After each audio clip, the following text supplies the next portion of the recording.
The year was 1874, and the wind had forgotten how to cry. It just blew, hot and dry from the south, carrying nothing but red dust and the smell of death. This was the Texas borderlands, the high, flat plain of the Llanos Estacados, where the sky was a merciless blue lid pressed down on the cracked earth. The drought had lasted so long the old-timers stopped counting the months and just measured it in dead cattle. The carcasses lay scattered, hides drawn tight over bone, looking like grotesque maps of starvation. In the town of Gospel Ford, the tension was as thick as the grit between a man's teeth. Evelyn Hart knew the grit well.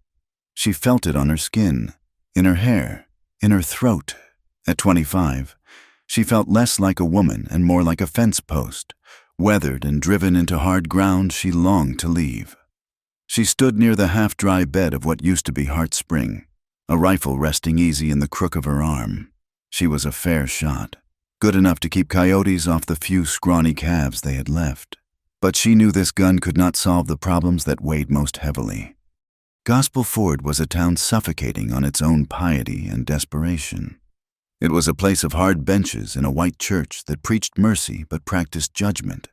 It was a place of dust, the constant smell of old leather from her father's dormant blacksmith shop, and the suffocating expectation that a woman's life was a small, fenced-in thing.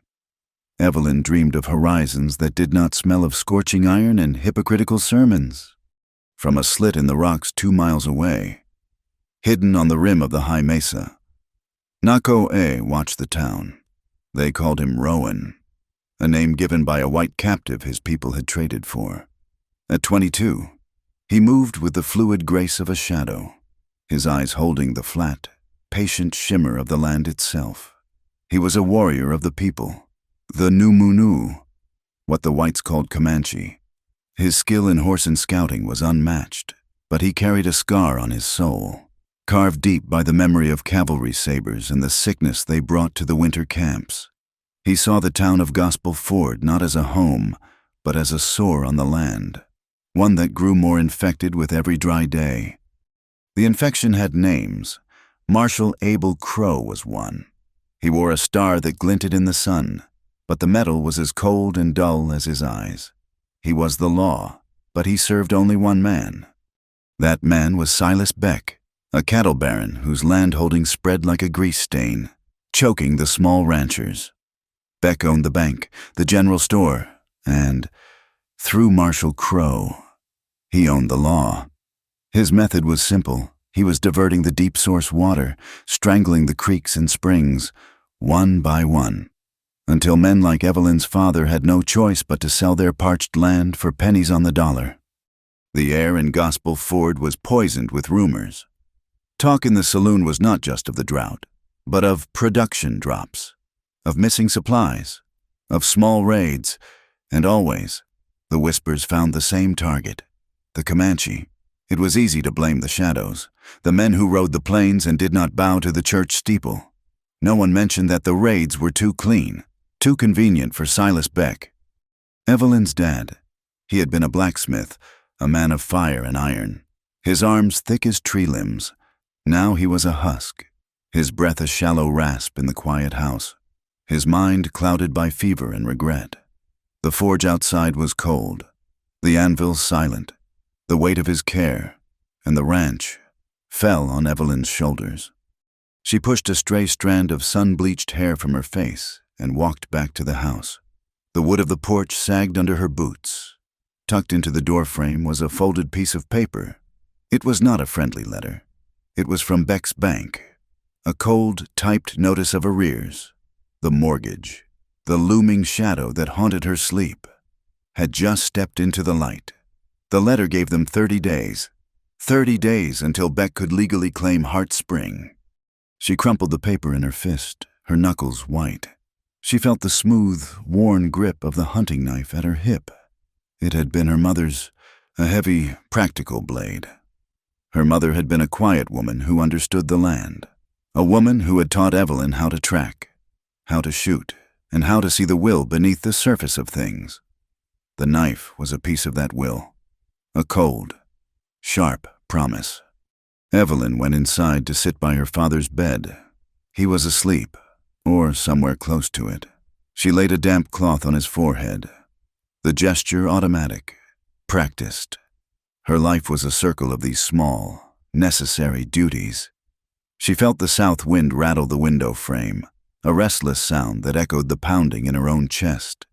It was a wind that spoke of vast, open spaces, of freedom. She heard the distant, frantic drumming of hoofs, a band of wild horses, the mustangs that ran free on the plains. They were everything she was not: untamed, unbound, instinctive. Night fell heavy and starless. The dry air did nothing to cool the day's heat. A rider came pounding down the single street of Gospel Ford, his voice raw with panic, shouting for the marshal. Evelyn stepped onto the porch. Men were spilling from the saloon, lanterns swinging, their voices a low, angry buzz. Marshal Crow emerged, buckling his gun belt, his face set in a mask of grim authority. The rider was frantic.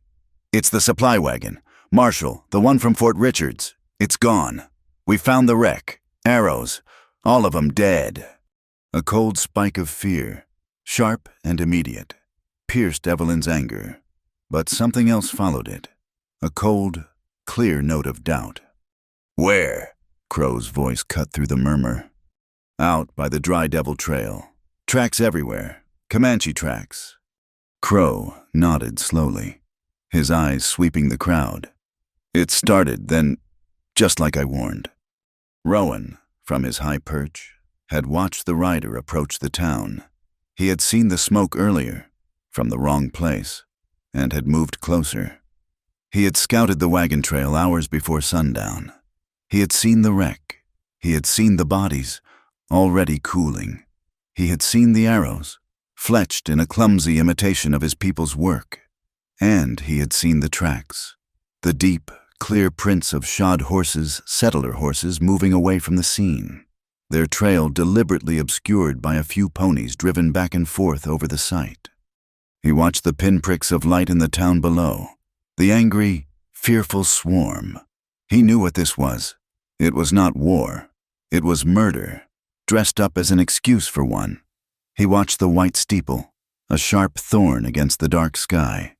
The town was a tinderbox, and Silas Beck and his lawman had just struck the match. Evelyn watched the men form a posse, their faces hard in the lantern light. They were afraid, and their fear made them cruel. She saw the town's hypocrisy laid bare. This was not justice. This was a land grab, painted in blood. The lines were being drawn. Freedom versus possession. The law of the star versus the justice of the heart.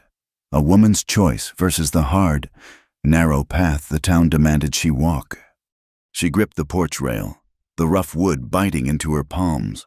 The debt notice from Beck felt heavy in her pocket. A small shackle, a single link in a long chain. The posse thundered out of town, a cloud of righteous dust and muffled curses.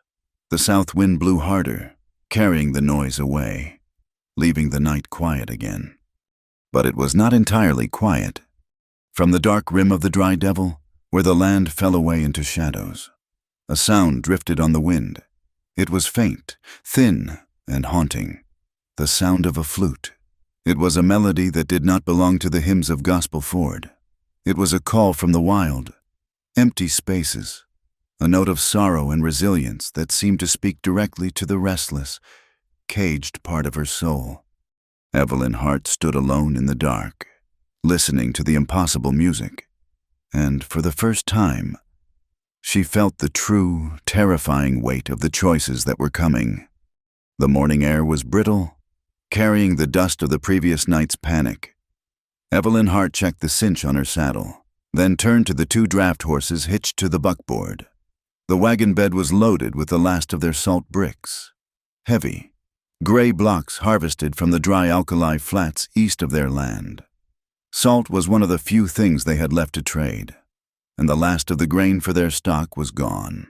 This run was not a choice. It was a necessity.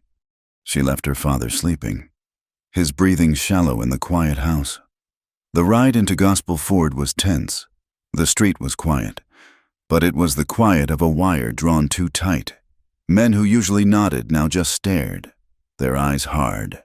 The burned-out shell of the supply wagon had been dragged to the edge of town, a grim monument to last night's attack.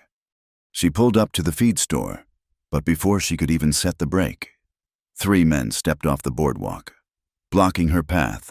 The one in the lead was Jeb Morrow, a man who worked for Beck and sometimes wore a deputy badge when it suited Marshal Crowe.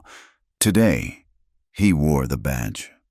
"Mornin', Miss Hart," he said, his voice trying for politeness and failing. "Going somewhere?" "I'm here, Jeb," Evelyn said, keeping her hands in plain sight on the reins. "To trade salt for feed." "Afraid that's not possible," another man said, spitting a stream of tobacco juice that landed inches from her wagon wheel. He was stout, with a mean, pinched face. "There's a new levy. By order of Marshal Crowe, all strategic supplies are to be confiscated pending the current emergency." Strategic supplies. Evelyn felt a cold laugh rising in her throat. "It's salt. Jeb, not bullets." "Folk need salt," Morrow said, looking uncomfortable. He held out a piece of paper. "We got a writ." Evelyn did not take the paper. She could see from the wagon seat that it was just a page torn from a ledger, scrawled with Crowe's signature. It was a fake, a flimsy excuse for theft. "This is my property," she said, her voice low and steady. "This feed is for my father's stock. You know our spring is low. You cannot just take it." "We can, Miss Hart, and we are." The stout man moved to the side of the wagon and grunted as he lifted a brick. "Told you, it's an emergency." It was then Evelyn saw it. Sticking out of the wooden side panel of her own wagon, just above the wheel, was an arrow. It was stuck at a shallow angle, as if it had been pushed in by hand. The fletching was crude, made of mismatched gray feathers, and the tip was a poorly chipped piece of flint. "What is this?" she demanded, pointing. "Is this supposed to be some kind of joke?" Jeb Morrow winced, but the stout man grinned. "No joke, ma'am. Looks like you had a run-in. Must have happened on the way in. More proof. The marshal will want to see this." "He will see it," Evelyn said, her blood turning to ice. "Because he is the one who put it there." The stout man's grin vanished. He dropped the salt brick back into the wagon with a thud. "You watch your mouth, girl, accusing the law." He stepped closer, putting a dirty hand on her horse's bridle. "Maybe we should take you in too, for aiding the enemy." From the rim of the canyon, Rowan watched. He had seen the woman's wagon rattling down the road. He had seen the men waiting in the alley, then stepping out to intercept her. He had seen the arrow, a pathetic and insulting counterfeit. He watched the man grab the horse, saw the woman's back stiffen. He saw her hand drop, just slightly, toward the rifle in the scabbard by her knee. This was how it started, a small spark, a woman defending her property, a nervous man with a gun, a foolish, false arrow. He did not want to involve himself. His business was to observe, to report back. But he also saw the woman, alone, surrounded by men who served a liar. He saw the set of her jaw. It reminded him of his sister. He lifted his rifle. It was a heavy, old weapon, but he knew its heart. He did not aim for the man. He aimed for the thin, leather rein in the man's hand. He let out half a breath and squeezed the trigger. The crack of the shot was sharp and flat in the dry air. It echoed twice off the buildings. "Down on the street," the stout man yelled as the rein in his hand exploded, the bullet severing the leather cleanly. His horse, stung by a fragment of lead or simply terrified by the noise, reared violently, pulling him off his feet and into the dust. Jeb Morrow and the other man dove for the cover of the boardwalk, fumbling for their own pistols. Evelyn, she did not wait. She did not look for the shooter. In the instant of chaos, her hand found the long whip in its socket. She brought it down with a crack as loud as the rifle shot, lashing her team into a frantic gallop. The heavy wagon lurched, wheels screaming, scattering the men's horses. "Get her!" Morrow yelled from the dirt. A few wild shots followed, but they were panicked and high, thudding into the false fronts of the buildings down the street. Evelyn did not slow. She raced the wagon through the center of town, past the church, past the silent blacksmith shop, and onto the open road leading back to her ranch, leaving the last of her salt and her hope for feed behind. She did not stop until she was 2 miles out of town, her horses blowing and lathered. She pulled them to a halt, her own breath ragged, hands shaking with fury. They had not just stolen from her, they had tried to frame her. They had used that pathetic, stupid arrow as an excuse. When she finally got back to Gospel Ford later that afternoon, on foot, to see the marshal, he was ready for her. He stood on the boardwalk outside his office, his arms crossed. The stout man was beside him, his arm in a sling, a self-important scowl on his face. "Evelyn," Crow said, his voice oily with false concern. "Heard you had some trouble. My man here says you resisted lawful confiscation, fled the scene. That's a serious offense in a time of crisis." "Your man is a thief, marshal, and a liar. That writ was worthless, and you know it." Crow's eyes hardened. "That's your opinion. My opinion is that you are obstructing an official investigation and resisting an officer of the law. I'm writing you down." He pulled a small ledger from his pocket and made a great show of writing her name in it with the stub of a pencil. "You do anything else to hinder me, and this," he tapped the book, "becomes a warrant." She stared at him, at the glint of his star, at the smugness of the thief beside him. There was nothing she could do. She was empty-handed, and now she was marked. She turned without another word and began the long, hot walk home. She was halfway back, her anger cooling into a cold, hard knot of despair, when she decided to cut through the dry creek bed of the San Rojo. It was a shortcut, and the high crumbling banks offered a sliver of shade. He was there. He seemed to emerge from the shadow of a single, stubborn cottonwood that still clung to life by the dead spring. One moment, there was nothing. The next, he was standing there, not 20 yards away. Evelyn's hand flew to the hunting knife at her belt. Her rifle was back at the ranch, a foolish oversight born of her rage. The man was young, younger than she had expected. He wore buckskin trousers and a simple cloth shirt. His black hair was held back by a leather band. He was Comanche. She had seen men like him before, but only at a distance, or in the fearful drawings in the Eastern papers. He was lean, but he did not look starved. He looked, she thought, patient. He held his hands up slowly, palms out, empty. "What do you want?" Evelyn's voice was sharp, harsher than she intended. He did not answer immediately.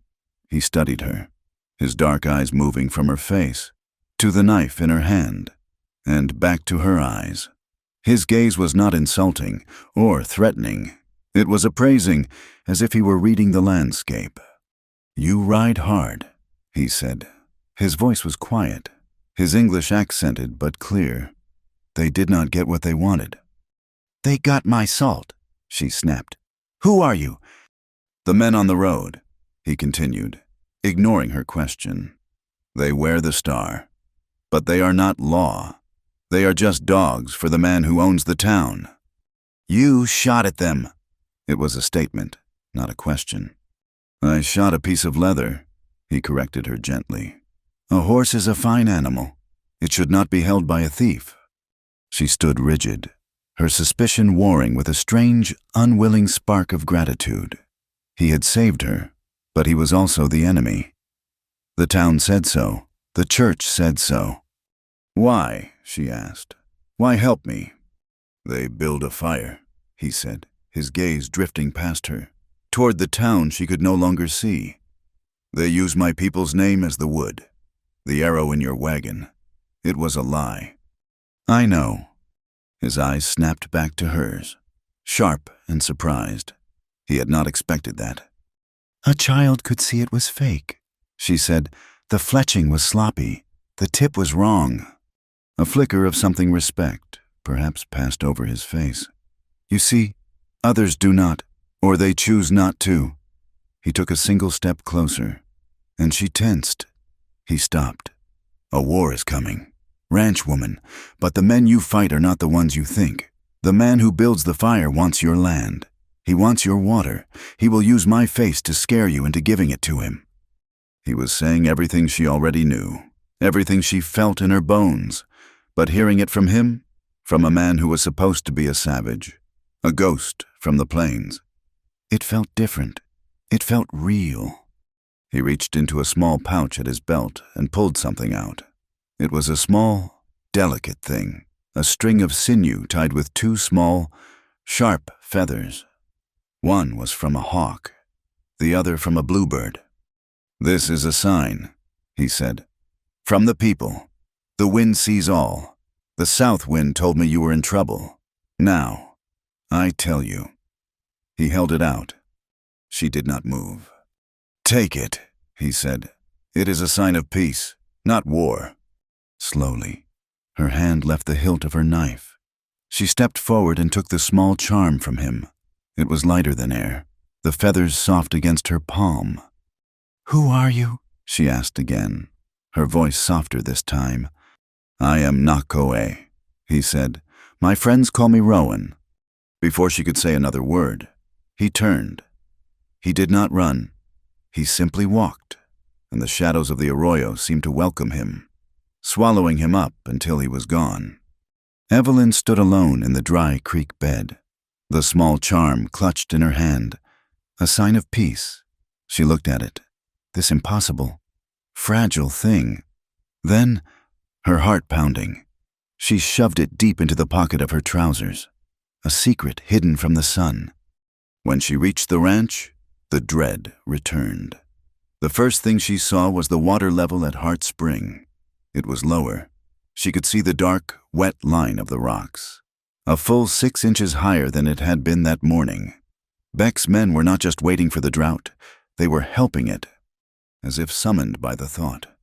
A rider appeared, not a warrior, but Silas Beck himself, dressed in a fine black suit, his horse a magnificent black thoroughbred.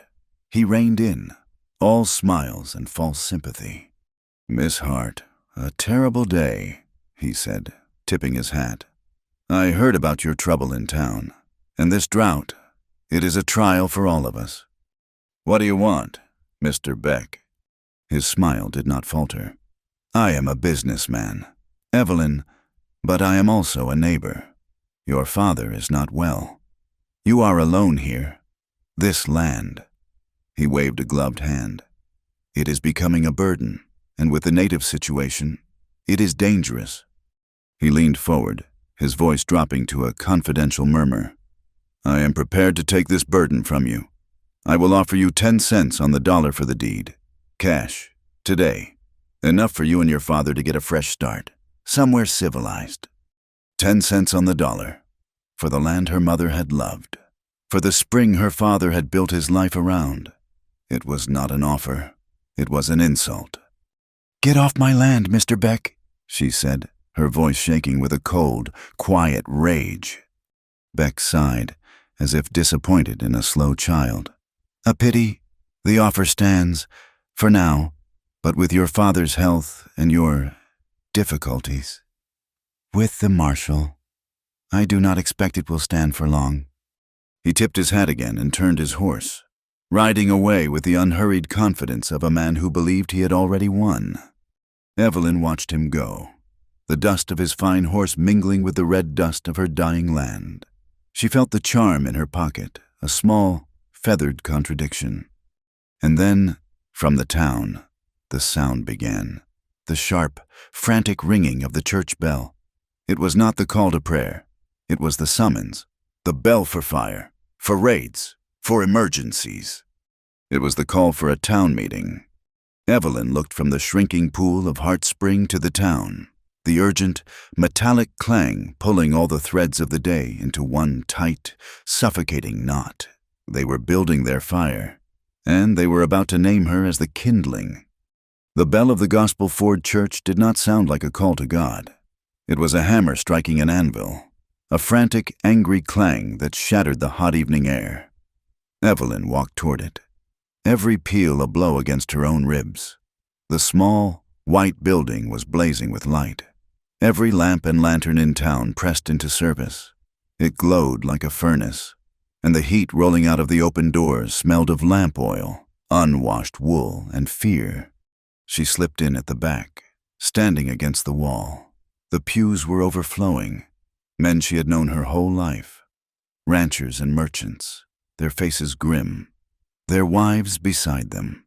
Fans fluttering uselessly in the suffocating air. At the front, by the simple wooden pulpit, stood Marshal Abel Crow. He had placed himself in the preacher's spot, and he wore the role with a terrible, natural ease. "Friends," he began, his voice booming in the enclosed space. "Neighbors, we are beset. We are a God-fearing community, carving a life from a hard land, but we are not welcome here." A low murmur of agreement answered him. "Last night, the supply wagon from Fort Richards was attacked. Good men. Murdered." He held up something for the crowd to see. It was the crude, fake arrow he had taken from Evelyn's wagon. This was found, a mark of the savage, but that is not all. He paused, letting the silence stretch, tightening the wire. "They have grown bold. They are not just attacking our supply lines. They are attacking our homes. They are attacking our very lives." "What do you mean, Marshal?" someone shouted from the front pew. "The springs," Crow said, his voice dropping to a conspiratorial growl. "You have all felt the drought, but have you noticed the last few days' Heart Spring, the San Rojo, even the town well? The levels are dropping, not by inches, friends, by feet." This was a lie. Heart Spring was lower, yes, but by inches, not feet. "It ain't just the drought," Crow continued, leaning on the pulpit. "We found this." He held up a rotting, bloated rat, its fur matted. "Pulled from the town well this afternoon. Poisoned. They are poisoning our water. They mean to starve us, poison us, and drive us out." A woman screamed, a short, sharp sound that was instantly stifled. The room exploded in angry shouts. Evelyn's blood ran cold. This was his plan. He was taking the drought, the natural fear of the land, and giving it a face. A Comanche face. Before the anger could peak, Silas Beck stepped forward, raising a manicured hand. He was not dressed for ranching. He wore his black suit, as if for a funeral or a business meeting. "Friends, please," Beck said, his voice smooth and reasonable where Crow's was rough. "The marshal is right to be concerned. We are in a dire situation, but panic will not serve us. We must be organized. We must protect what is ours." He looked around, his gaze seeming to land on every desperate face. "This is a large territory. Marshal Crow and his men cannot be everywhere. We must consolidate our defenses. I have spoken with the bank. I am prepared, as a community leader, to offer protection." "What kind of protection?" Beck asked the blacksmith's replacement, a nervous man named Harris. "Legal protection," Beck said smoothly. "These individual homesteads?" He jested vaguely. "They are vulnerable, scattered, an easy target. I propose we form a town defense pact. Sign your deeds over to a central holding, a corporation, if you will, managed by me for the duration of the emergency. I will use my resources, my men, to protect the central assets. Your land will be safe, your water secure, under my banner. When the crisis is over, all will be returned." It was brilliant. It was a legal trap. Evelyn saw it instantly. He was using the panic Crow had created to get them to sign away their land, all under the guise of protection. The duration of the emergency would last as long as Beck wanted it to. "That's not protection," Evelyn's voice cut through the air, sharper than she intended. The room went silent. Every head turned. She stood in the back, her knuckles white where she gripped the doorframe. Marshal Crow's eyes narrowed. "Miss Hart, I thought I might see you here. Come to argue with the law again." "I've come to hear the truth," she said, her voice shaking but gaining strength. "And I haven't heard it yet. That arrow you're holding, it's a fake. The fletching is all wrong." "She's right," a man's voice. Jeb Morrow's piped up, then immediately died as Crow shot him a look of pure venom. "And the wagon attack?" Evelyn pushed on, stepping into the aisle. "You said Comanche, but the tracks at the site, the deep ones, they weren't in a panic, not for her." "Marshal," Beck said, his voice a cold warning. "The girl is overwrought. Her father is ill. She does not know what she is saying." "She knows exactly what she's saying," Crow said, a predator's smile touching his lips. He pointed a thick finger at her. "She's an obstructionist. She resisted my deputy this very morning, and now she stands here, defending the very savages who seek to destroy us. Makes you wonder, doesn't it, whose side is she on?" The crowd turned. The fear found its target. "Traitor!" a woman hissed. "Comanche lover!" a man roared. The words were stones, thrown to hurt. Evelyn staggered back, the hatred in the room a physical force. She had lost. She had told the truth, and they had turned it into a weapon against her. The meeting devolved into chaos, men shouting, volunteering for a posse. "We ride tonight," someone yelled. "We teach them a lesson." Crow held up his hands. "Patience. We will organize. We will be thorough. We will meet at the livery in 1 hour. Bring your rifles. Bring your ropes." Evelyn turned and fled, pushing her way out of the suffocating heat of the church and into the relative cool of the night. She was shaking, sick with rage and fear. She had to get to her horse. She had to get home, to her father. Miss Hart. She jumped. Jeb Morrow had grabbed her arm in the shadow of the church wall. His face was pale and sweaty, his eyes wide with fear. "Get your hands off me, Jeb!" Listen to me," he whispered, his grip tightening. He glanced back at the church. I can't do this. My wife, she—" "What are you talking about?" "It's not a posse, Miss Hart," he hissed, his voice desperate. "You were right about the tracks. I was there. It was bad." "What is it? Jeb, what's not a posse?" "The ride tonight. Crow's calling it a posse, but it's not. It's a sweep. They're riding for Dry Devil. They're not going to arrest anyone. They're going to clean it out.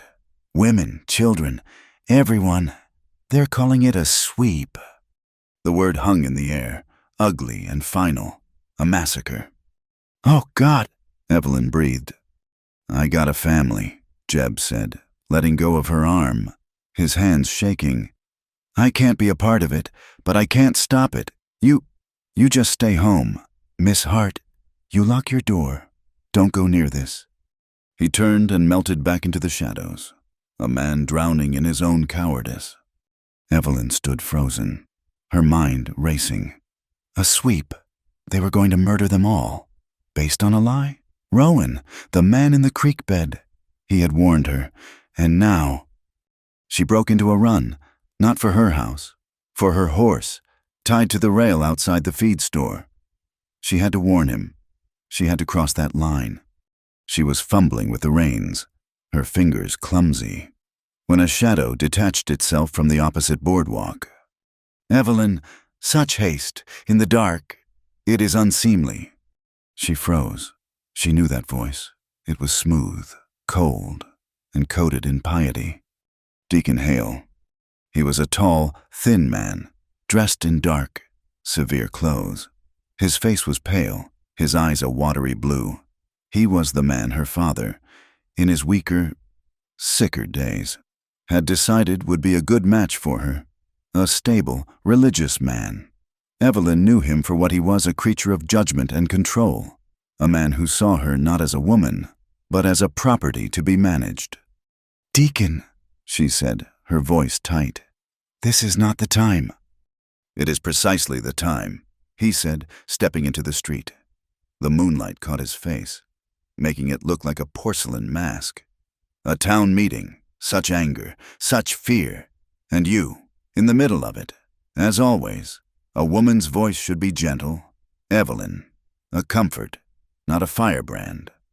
He was blocking her path, standing between her and the horse's head. "I am going home," she lied. "My father is waiting."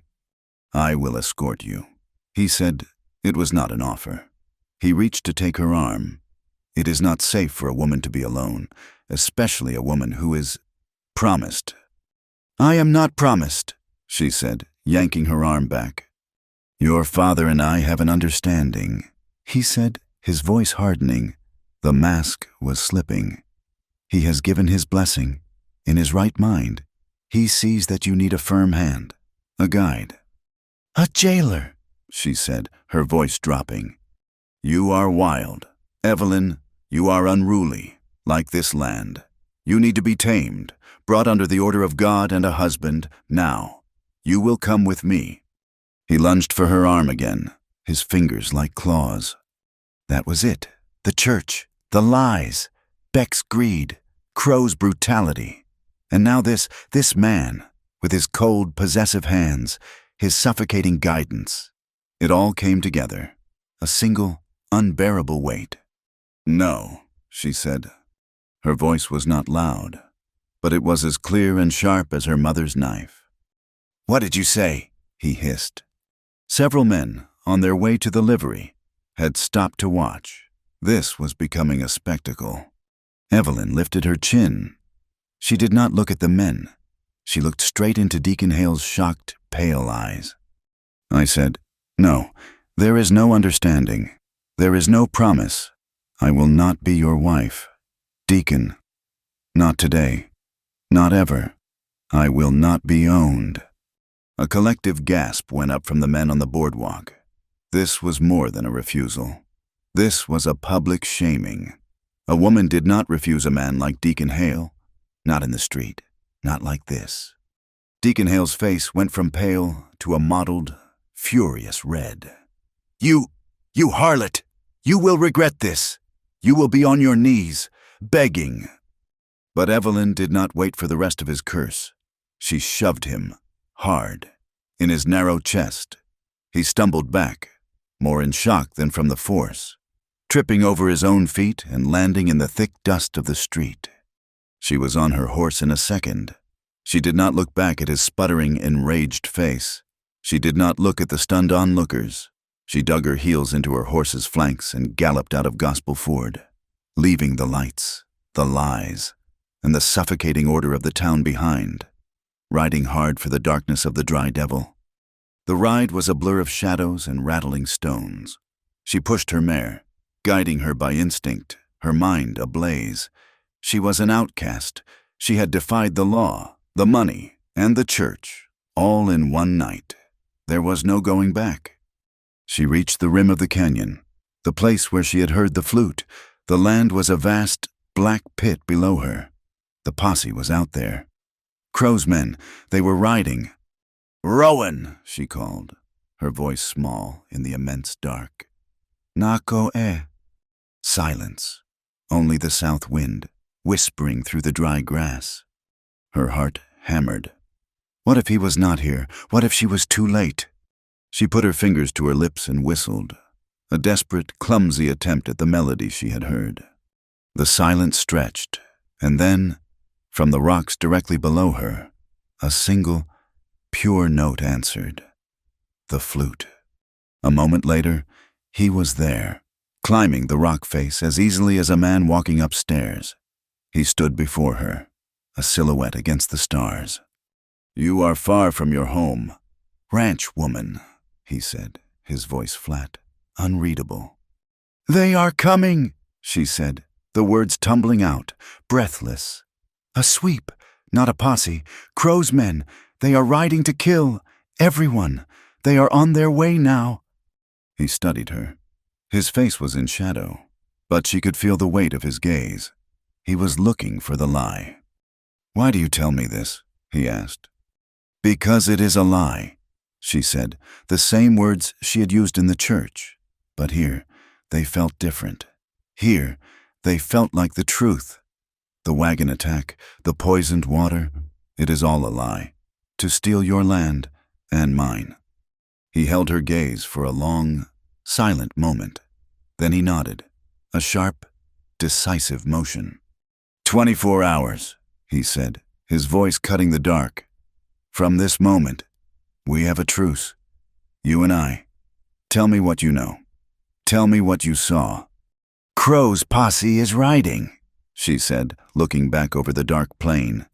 We do not have 24 hours. We will use the hours we have, Rowan said. He turned and looked out over the land. His land. They ride fast, but we will ride faster. You have crossed a line tonight. Evelyn Hart. I know, she said, the wind pulling at her hair. Good, he said. The lines were lies anyway. He led the way down a path that was not a path, a narrow, winding track hidden by rock and shadow. Evelyn followed on her mare, her heart a wild drum against her ribs. She was an outlaw now, in every way that mattered. She had left her world and was following a ghost into the heart of the land her people feared. The descent into the Dry Devil was steep. The canyon floor opened up, a wide expanse of sand and stone, silvered by the stars. Rowan moved with an unhurried, ground-eating lope, his horse seeming to find its footing by instinct.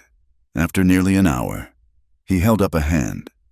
They were at a bend in the canyon, hidden by a tall spire of rock. Evelyn smelled wood smoke, but it was faint. Not the heavy, comforting smell of a ranch hearth, but a thin, dry scent. He led her around the rock. The camp was not what she had expected. The stories in Gospel Ford spoke of war camps, of savage men sharpening spears, of a dark, malevolent force. What she saw were hide lodges, perhaps 15 or 20, nestled in a defensive crescent against the canyon wall. A small, carefully shielded fire burned in the center. She saw dogs, lean and watchful. She saw horses, a large herd, standing hip-shot and silent in a natural corral of stone. And she saw people, a woman, her face seamed with wrinkles, sat by the fire, grinding something in a stone bowl. 2 small children, naked and dusty, tumbled in the sand, their giggles quickly shushed by an older sister. She saw men, yes, but most were old, their hair grayed, their faces maps of long, hard lives. This was not a war party. This was a family. This was what Crow and his men were riding to sweep. A woman with a stern, powerful face stepped out of a lodge, a rifle in her hand. She spoke to Rowan in a rapid, low tongue. He answered, his voice calm, and gestured to Evelyn. The woman's eyes, black and piercing, raked over Evelyn, taking in her settler clothes, her pale, strained face, the mare she sat on. The woman did not look welcoming. Rowan dismounted. You will come, he said. It was not a request. Evelyn swung her leg over, her boots landing softly in the sand. She followed him toward the central fire. The people watched her. Their faces were not filled with the savage hate she had been taught to expect. They were just watching. She saw fear in some of the women's eyes. She saw curiosity, but mostly, she saw in bone-deep weariness. An old woman, so frail she looked as if she were made of dry twigs and leather, sat propped against a pile of furs. Her eyes, however, were bright and sharp, 2 black beads in a face of wrinkles. She was, Evelyn realized, the one in charge.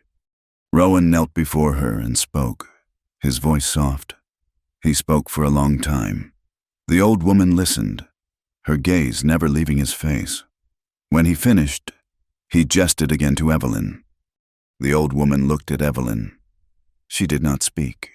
She simply held out a hand, her fingers gnarled like old roots. What does she want? Evelyn whispered to Rowan. She wants to see, he said. Evelyn stepped forward and slowly, hesitantly, placed her hand in the old woman's, The grip was surprisingly strong. The woman's thumb traced the lines on Evelyn's palm, the calluses from the rifle and the reins, the old scar from the blacksmith's forge. The old woman, Tsahani, looked up, her gaze moving from Evelyn's hand to her face. She smiled, a faint, dry crackle. She spoke, her voice like stones rattling in a dry creek. "What did she say?" Evelyn asked. Rowan's face was unreadable in the firelight. "She says the south wind does not mistake its person." Evelyn stared, confused. "What does that mean?" "It means," Rowan said, standing up, "that she believes you. For now, you will stay. The camp is moving. We move now. Crow and his men will find nothing but echoes." For the next 2 hours, Evelyn watched, stunned, as the camp vanished. It was not a camp, she realized. It was a current. It moved. The lodges were struck, the poles and hides packed onto travois. The fire was scattered, buried, and the ashes dampened. The children were bundled. The old ones helped onto steady ponies. There was no shouting, no panic, just a quiet, efficient dissolution. Rowan and a half-dozen other young men, the camp's defenders, prepared their horses, checking their rifles, filling pouches with ammunition. Rowan came to her, leading his horse. "You will ride with me. We must see where they go. We must find the proof you spoke of." "Proof," Evelyn said, her mind still on the children. "The water," he said, his voice impatient. "The lies. You said Beck is stealing the water. We must find how." They left the main group, who were heading south, deeper into the canyon system. Rowan and Evelyn, with 2 other warriors, rode east, back toward the flatter lands near Heart Spring. They rode in silence, using the dead ground and the shadows as cover. Dawn was a gray promise in the east when Rowan held up his hand. They were on a low ridge overlooking the creek bed that fed Heart Spring. It was, as she had seen, almost dry. "There," Rowan whispered, pointing. Evelyn followed his finger. She saw nothing at first, just rocks and mud. Then she saw it, a dark, ugly stain on the rocks near the high water mark, a place that should have been dry for months. It was thick, almost black, and it smelled acrid, a scent of tar and pitch. "What is it?" "It is what they use to seal wagons," Rowan said, his voice tight with anger. "Or boats, or—" He dismounted and scraped a fingernail against the substance. "A ditch." He walked, bent low, following a line that was almost invisible. "Here," he said. Evelyn knelt beside him. It was a survey stake, new wood, sharpened to a point and driven deep into the ground. It was almost completely hidden by a tumble of rocks. "They are digging," Rowan said, his voice a low growl. "Upstream, they are building a flume, a new path for the water. They are taking the spring and sending it where—" "To Beck's land," Evelyn said, the cold, sick realization dawning. "His north pasture, it's dry as a bone, but it's good soil. If he got water there, he would have the only green land in 100 miles. Rowan finished. He would own the drought. "He used the drought as an excuse," Evelyn said, standing up. "But he was planning this all along. The sweep is just a distraction, to clear the land, to keep anyone from finding this." She saw a second stake, then a third, a clear line pointing north, toward Beck's property, and on the head of the third stake, she saw a mark. It was a brand, a simple B inside a circle, Beck's brand. "This is it," she said. "This is the proof." "It is a stick in the ground," Rowan said, his voice full of contempt. "Your white law needs paper. It needs words. It does not see the land." "This is how their law works," she argued, her frustration rising. "This brand, this is his mark. It is arrogance. He is signing his name to the crime. If we can find the ditch itself—" "It will be guarded," Rowan said, "and we have wasted time." "Wasted time," she said, turning on him. I came to warn you I am here. Am I not? I am not one of them. I am trying to... Trying to what? He shot back, his face hard. Save your own land, is that it? You are no different. You want to keep your piece of the dirt? My people? We just want to live. And you think I do not? She cried, her voice echoing in the quiet morning. They tried to take my salt. They tried to frame me. A man in town tried to lay his hands on me, to own me. I have a sick father and a mortgage I cannot pay. Do not tell me I do not know what it is to fight for my life. His anger seemed to falter, just for a moment. As he looked at her, he saw not just a white woman, a settler, an enemy. He saw her, her face smudged with dirt, her eyes blazing with a fury that matched his own. He saw the frayed cuffs of her shirt, the worn leather of her boots. He saw a fellow creature, caught in a trap. I know, she said, her voice softening, but still fierce. I know I am white. I know my people. My people have done terrible things. I have seen the way they look at you, the way they talk, the stories I was told, that you were savages. And I looked into Tsahani's eyes, and I saw a woman trying to hold her family together, just like me. He said nothing. He just watched her, his expression warring with a lifetime of his own prejudice, his own hard-won, necessary mistrust. The sound of a shod horse on rock shattered the moment. Crows patrol! Rowan hissed, grabbing her arm. They are scouting. They are looking for the camp. He pulled her low, behind a cluster of boulders. 3 riders, silhouetted against the rising sun, picked their way along the ridge a half-mile distant. They will find the tracks, Rowan said. The camp's tracks.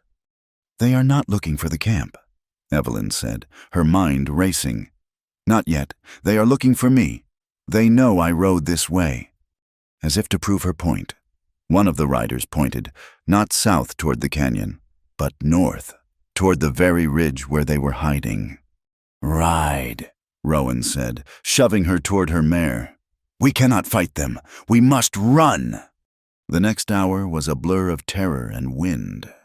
The patrol saw them. A shout of, "There it's the Heart Girl," carrying on the thin air. They rode. Rowan led her, not on the flat, open ground, but into a maze of low, rolling sand hills, a place where the horses sank to their fetlocks, a place where a man could get lost in 100 identical, windswept valleys. Evelyn was a good rider, but this was beyond her. Rowan rode like he was a part of the horse. Not just on it, he seemed to feel the ground, anticipating the soft spots, the hard-packed sand, the sudden drops. He led her on a dizzying, frantic path. A shot rang out, a puff of white smoke from the ridge behind them. The bullet whined past Evelyn's head, so close she felt its heat. "Stay low," Rowan yelled, not looking back. He swerved, heading for a narrow cut in the dunes, a place that looked like a dead end. Evelyn followed, her lungs burning, her mare gasping for air. The men behind them were gaining. Their horses were fresher. "In here," Rowan yelled, plunging into the cut. It was not a dead end. It was the mouth of a tunnel, a narrow arroyo carved by 1,000 years of flash floods. They galloped through it, the sound of the hoofs deafening, and burst out into a small, hidden bowl of a canyon, walled on all sides by the sheer red rock. In the center of the wall was a dark opening, a cave. "Leave the horses!" Rowan yelled, sliding from his pony before it had even stopped. He grabbed her hand, his grip like iron, and pulled her from the saddle. "Run!" They scrambled up the rocks and into the darkness of the cave just as the 3 riders burst into the canyon. "They're trapped!" one of the men yelled, reining in. "Like rats in a hole!" Evelyn and Rowan pressed back into the darkness. The cave was deep, the air cool and smelling of dust and something ancient. "They will wait for us," Evelyn whispered, her breath coming in sobs. "Yes," Rowan said. He was not even breathing hard. He was listening, his head tilted. "They will wait, and then they will come in. We have to Be still, he said. He put a hand on her shoulder, a gesture not of comfort, but of command. They stood in the deep dark.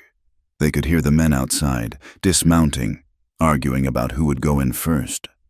This is a good place to die, Rowan said, his voice flat, almost conversational. Do not say that, Evelyn whispered, her fear turning to anger. My sister died, he said, his voice quiet, the words dropping into the dark like stones into a well. Not here, in a place like this, a white man's fort. They rounded us up, after a peace meeting. They put us in a pen, a place for cattle. The sickness came, the white sickness, the spotted rash. Evelyn's heart stopped. She was small, he said. His voice was raw now, the flatness gone. Her name was Pia. She burned for 3 days. I held her hand, the man, the one with the medal on his shoulder, the doctor they called him. He would not come. He said we were animals, that it was God's will. He touched his face, a gesture she could not see but could feel in the dark. This scar, I got it from a soldier, trying to get water for her. He hit me with the butt of his rifle. He laughed. He was silent. Evelyn's eyes were adjusting. She could see his silhouette, his head bowed. She died, he said. On the 4th day, I was holding her. She just stopped. My mother, she loved the wind. She used to say it was God's breath cleaning the world. She took a shaky breath. But the town, the church, they did not see her that way. She was too free. She would ride out alone. She spoke to the old Mexican woman, Miguel's grandmother.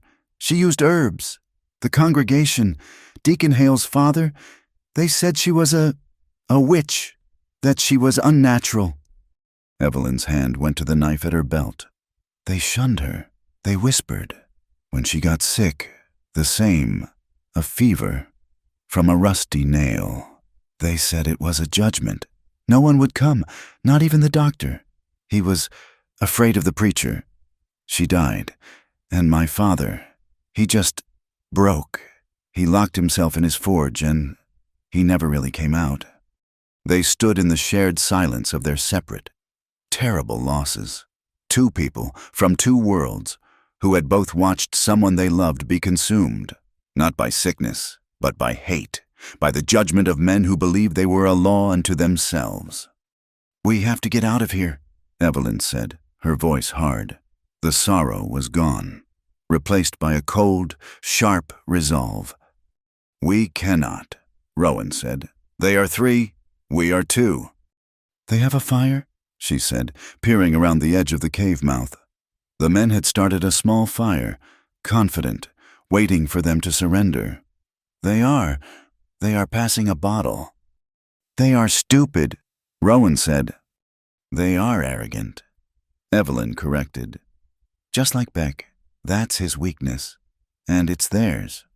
She looked at him, her eyes clear in the reflected light from the canyon mouth.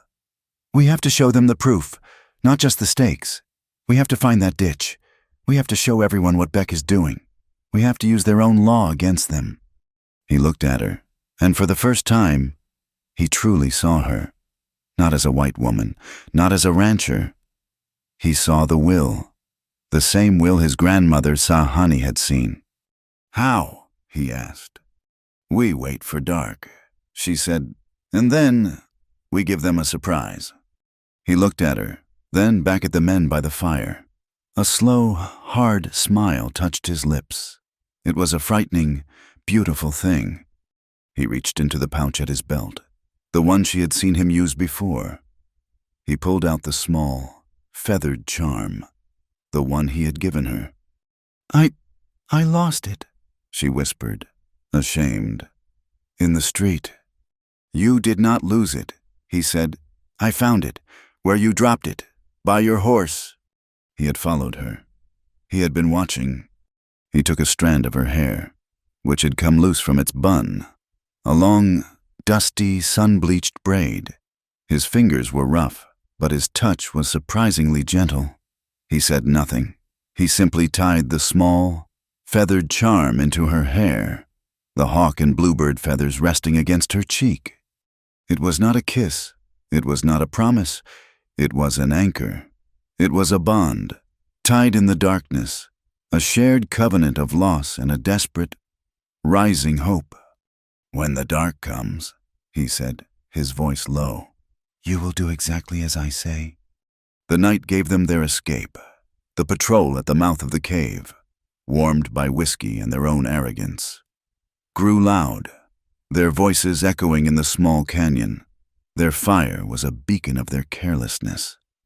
Rowan waited until the moon had set, when the darkness was a thick, black wool. He moved first. He did not go toward the mouth of the cave. He went up. His hands and feet found holds in the rock face that Evelyn could not even see. He climbed, a spider in the dark, until he was above the entrance.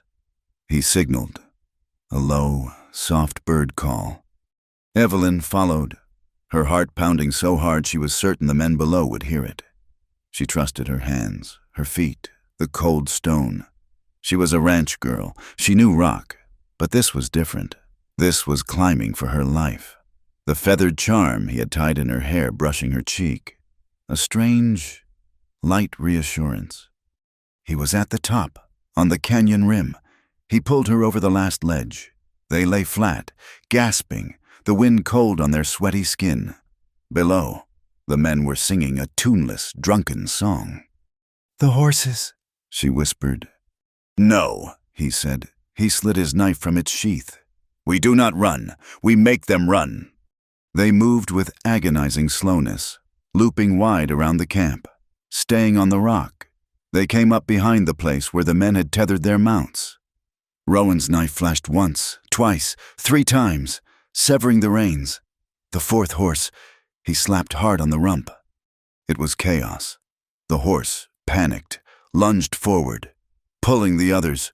The men by the fire scrambled to their feet, yelling, fumbling for their guns as their own mounts thundered past them. A frantic, disappearing drumbeat in the dark. Rowan did not wait to watch.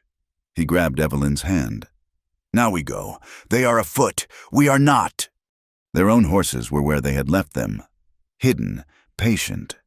They rode, not in a straight line, but in a wide, sweeping arc, using the ridges and dry arroyos to cover their tracks. They parted at the base of the San Rojo, the sky to the east just beginning to soften from black to a deep, bruised purple. He, to check on the movement of his people. She, to her father, a cold knot of dread in her stomach. She saw the light from 5 miles away. It was not the sun. It was the wrong color, a pulsing, angry orange against the graying sky. She galloped, pushing her mare, all caution gone. The hayshed. Her heart seized, all their winter feed. The small, precious store she had fought to protect was a tower of flame, roaring against the dawn. She found her father on the porch, wrapped in a blanket, his face pale and confused, a hacking cough rattling his thin frame. He was clutching a half-empty water bucket. I tried, Evie," he rasped. "I saw the light, so bright." "It's all right, Papa," she said, easing him into the porch chair, her eyes scanning the darkness. This was not an accident. This was not a spark. This was a message. Headlights, a wagon, rattling fast. But it was not a fire wagon. It was Marshal Abel Crow and 2 of his deputies. He pulled his team to a halt, the horses shying from the intense heat. "Terrible thing. Miss Hart," Crow said, stepping down. He was not dressed for firefighting. He was dressed for an arrest. His eyes, small and hard, glinted in the firelight. "A real shame." "You did this," Evelyn said. Her voice was flat, dead. Crow laughed, a short, barking sound. "Now, why would I do that? I suspect it was your savage friends. Sent you a warning, or maybe you did it yourself, for the insurance." He took a step toward the house. "I'll just need to take a look inside. Secure the premises. Make sure your father is..." Safe. He was not asking. He was telling. This was the search. He was looking for her, and finding her here. He would invent a reason. No, she said.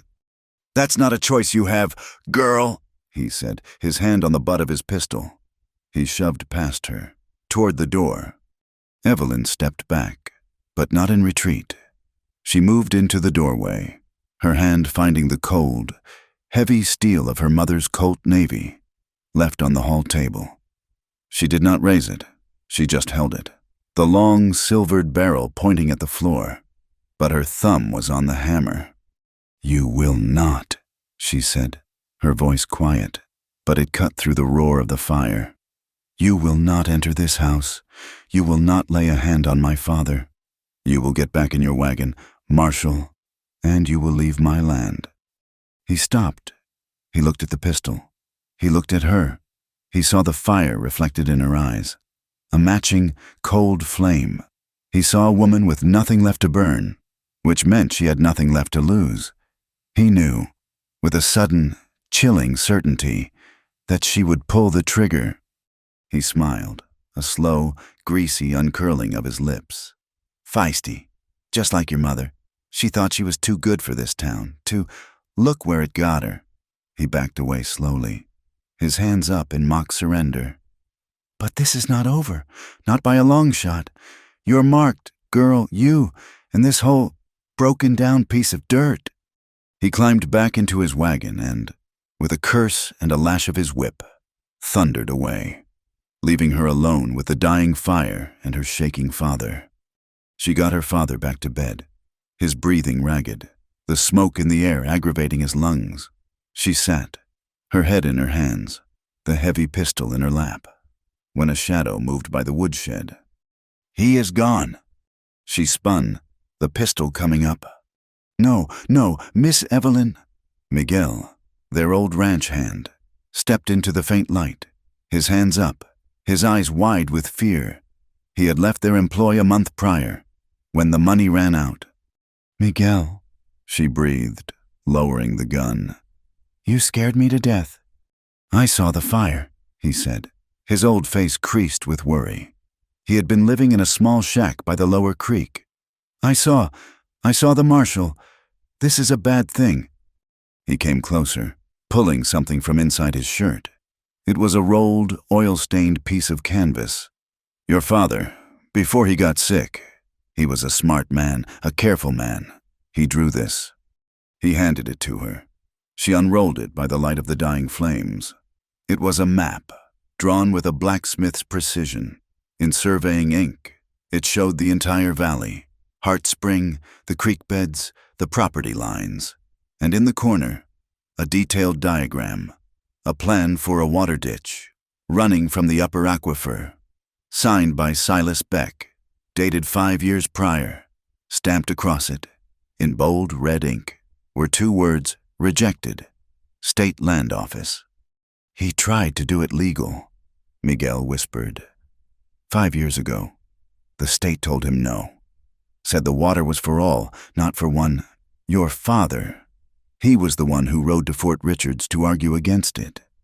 Beck never forgave him. He knew, Evelyn whispered, her hand tracing the rejection stamp. He knew he had no right. This was it. This was the paper Rowan said they needed. The white man's law, in red ink. A sound, a pebble skittering, made her turn. Rowan was there, emerging from the pre-dawn shadows like he was made of them, and he was not alone. The old woman, Tsahani, was with him. She was carrying a leather bag. Evelyn's first instinct was for the gun, her mind still reeling from Crow. But Rowan stopped her, his eyes on the house, where her father's cough echoed, weak and desperate. He is sick, Rowan said. It was not a question. My grandmother, she sees. Tsahani did not wait for an invitation. She walked past Evelyn as if she were a gatepost, her eyes fixed on the house. She entered the sick room. Evelyn, horrified, followed. Her father was propped on the pillows, his face ashen, his lips blue. The town doctor had called it consumption, prescribed laudanum for the pain, and told Evelyn to prepare herself. Sahani was not the town doctor. She ignored Evelyn.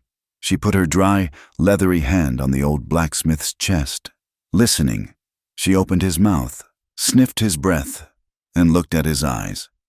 She nodded to herself, then turned, her black eyes locking on Evelyn. She spoke, a series of short, barking commands to Rowan. "She says the sickness in his lungs is a white man's sickness," Rowan translated, his voice flat. "The air from the forge, the metal dust, it has coated his lungs. The town medicine has only put him to sleep. She says she can help, but the price is high." "I have no money," Evelyn said, her voice hollow, her eyes on her father.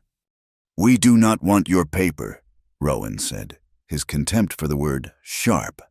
"We want life, my people, the children in the camp. They have the coughing fever, the white man's sickness. We need the bitter powder, quinine, and we need salt, the salt you tried to trade." The bargain was laid bare, a life for a life, a community for a community. Evelyn looked at Sahani, who was already unpacking her bag, laying out dried herbs and roots. "I will get it," Evelyn said, her voice clear. "I will find a way." Sahani nodded once, satisfied, and turned back to her patient. Evelyn and Rowan were left outside, standing by the smoking, hissing ruins of the shed. The air was thick with ash and a terrible, unresolved tension. The hot south wind had returned with the dawn, a devil's breath, stirring the embers. "You should not have brought her here," Evelyn said, her voice shaking from exhaustion and fear. "It is too dangerous. Crow was just here. If he had found you—" "He would be dead," Rowan said, his voice flat. "And that would solve nothing," she cried, turning on him, the dam of her control finally breaking. "That would bring the whole cavalry down. You cannot just kill your way out of this. I am trying to use their rules, their law."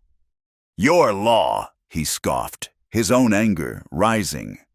"The law that let them burn your food, the law that lets them steal your water, the law that is, right now, gathering to hunt my family." "What else do we have?" she yelled, her voice breaking.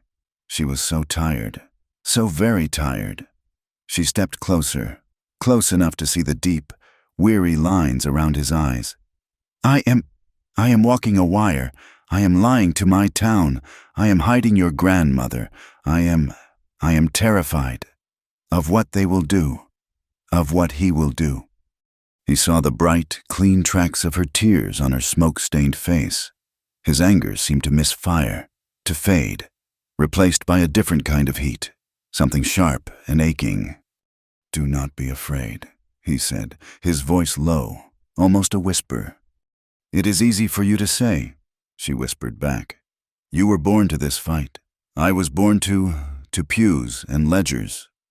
"You were born to this," he said, and he did it. He touched the small, feathered charm in her hair. His fingers, rough from horse and rock, brushed her cheek. The touch was a spark. It was a spark on dry tinder, in a hot wind. The air, the smoke, the danger, the exhaustion, all of it seemed to focus into that one small point of contact. She did not pull away. Her eyes closed. She leaned into it, an involuntary movement, a creature seeking warmth in a cold, dying world. He moved his hand, his thumb tracing the line of her jaw. Her breathing was ragged. His was, too. The small space between them was no longer inches. It was nothing. It was the space between heartbeats. He leaned in, his gaze fixed on her mouth. This was it, the brink, the fire outside, the fire inside, and the world narrowing to this single, impossible point. A horse snorted, loud and close in the dawn light. They sprang apart, as if they had been burned by the same flame. A Comanche scout, one of Rowan's youngest, was sitting on his pony just beyond the woodshed, his face grim, his horse lathered. He spoke, a rapid, low torrent of his own tongue. Rowan's face, which had been soft and human, turned to stone. "What is it?" Evelyn asked, her voice still thick, her hand at her throat. "The patrol," Rowan said, his voice cold, the moment shattered, gone, as if it had never been. "It was not a patrol. It was a call. Crow is not just sweeping. He has sent word to Fort Richards." He turned to her, his eyes black and hard. "He told the cavalry that the Comanche have burned the Hart Ranch, and that they have taken a white woman. He is using you, Evelyn Hart, as his excuse. He is gathering his full posse, all the angry men from the town. They ride at dawn to wipe out the camp, and this time, they will have the law on their side." Evelyn felt the blood drain from her face. "Taken a white woman. Me." Crow had sealed her fate. And his... "The map," she said, her mind racing, clicking into a cold, hard place. "The map Miguel gave me. It is not enough. The stakes are not enough. It is my word against his, and they will never believe me. Not over him. Not now." "We will fight," Rowan said, his hand on the hilt of his knife. "No," Evelyn said. Her voice was ice. "We will not. We will win. Your grandmother is right. We need the white man's law, but we need the part he cannot deny. We need his signature. We need his money." "What are you talking about?" "Silas Beck. He paid Crow, a deal this big. He would not pay in cash. It would be in writing, or at least in his ledger, in his office, at his warehouse." "You will walk into his office?" Rowan asked, his voice incredulous. "No," she said, a cold, hard, desperate plan forming. "We will sneak in. We will go through the earth. We will take his book. We will take the proof." Beck's warehouse was a fortress, a huge, ugly block of a building by the silent rail spur, the newest, proudest building in Gospel Ford. 2 of Crow's deputies were on the front porch, rifles cradled, smoking. Evelyn did not look at the door. She pointed at the ground. 50 yards away, a large, stone-lined drainage culvert, built to handle the spring floods, ran from the dry creek, passed under the main street, and, she knew, emptied out just behind the warehouse. It was dry as a bone. Rowan looked at it. He looked at her. He nodded once. The darkness was their only friend. They slipped into the dry creek bed. The mouth of the culvert was a black, gaping hole, smelling of rust and dead, stagnant water. "I will go first," he said. "No," she said, her voice firm. "I know what I am looking for." She hitched up her ruined skirt, her mother's knife in her hand. She slid into the blackness. He was right behind her, his footsteps silent on the stone. It was a terrifying, suffocating crawl. The air was thick, choking with dust and the smell of rats. She could hear them skittering in the dark, just beyond her reach. After an eternity, her outstretched hand hit metal. A grate. It was the access point, in the floor of the warehouse's back storage room. Rowan put his shoulder to it. It did not budge. It was locked from above. "Wait," she whispered. She did not use her knife as a lever. She used it as a tool. She felt for the hinges, the old, rusty pins. It took minutes, her fingers raw, her breath held. But one pin, then a second, gave way with a small, metallic groan. He pushed. The grate lifted, scraping. They spilled out onto the dusty floor of a storage room, among sacks of feed and barrels of nails. The main office was through a single door. It was unlocked. Beck was arrogant. The room was rich with the smell of expensive leather, tobacco, and money. A huge, dark wood desk dominated the space. A large, black iron safe stood in the corner. "It will be in the safe," Evelyn whispered, her heart sinking. They could not open a safe. "No," Rowan said, his eyes scanning the room, taking in every detail. He pointed to a smaller, plainer desk in the corner, covered in papers. "A man like Beck, his real secrets are not in the iron box. His real secrets are in the working book, the one he thinks no one understands. He was right. On the smaller desk, half hidden by shipping manifests, was a simple black leather ledger, a daybook. Evelyn's hands shook as she opened it. Her literacy, the very thing that had trapped her in Gospel Ford, was now her weapon. She flipped the pages, her fingers smudged with soot and rust. Shipments of cattle, sales of feed, loans, mortgages. Her own name was there. And then, in the back, she found it. A separate page, the entries precise, the handwriting small and neat. A.C. Security, $500. A.C. Water mitigation, $1,000. J.M. Discretion, $50. Abel Crow, J.M. Jeb Morrow. And then, the last entry, dated 2 days ago. Heartspring diversion. Final payment upon deed transfer. It was all there. The bribes, the plan, the motive. It was a confession, written in ink. "I have it," she whispered, a wild, triumphant light in her eyes. She did not hesitate. She tore the page from the book. At that exact moment, a bell on the front of the building began to clang. A frantic, high-pitched alarm. A voice shouted from the street, "Hey, the grate in the back room is open!" They were trapped. The deputies were coming from the front. Men were running toward the back. Rowan did not panic. He grabbed her hand. He did not run for the door they had entered. He ran for the huge, single-pane plate glass window at the front of the office, the one overlooking the street. Beck's proud, expensive symbol of his success. "No!" Evelyn screamed. "Yes!" he yelled. He did not slow. He grabbed a heavy porcelain inkwell from the desk and, in one smooth motion, hurled it.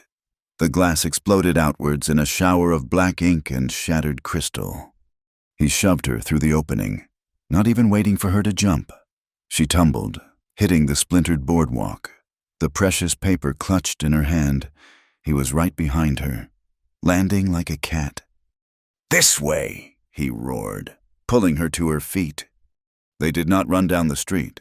They ran between the buildings, into the dark, narrow alley, and toward the wild, open plains. Behind them, the entire town of Gospel Ford erupted in shouts, gunfire, and the frantic, ceaseless ringing of the alarm bell.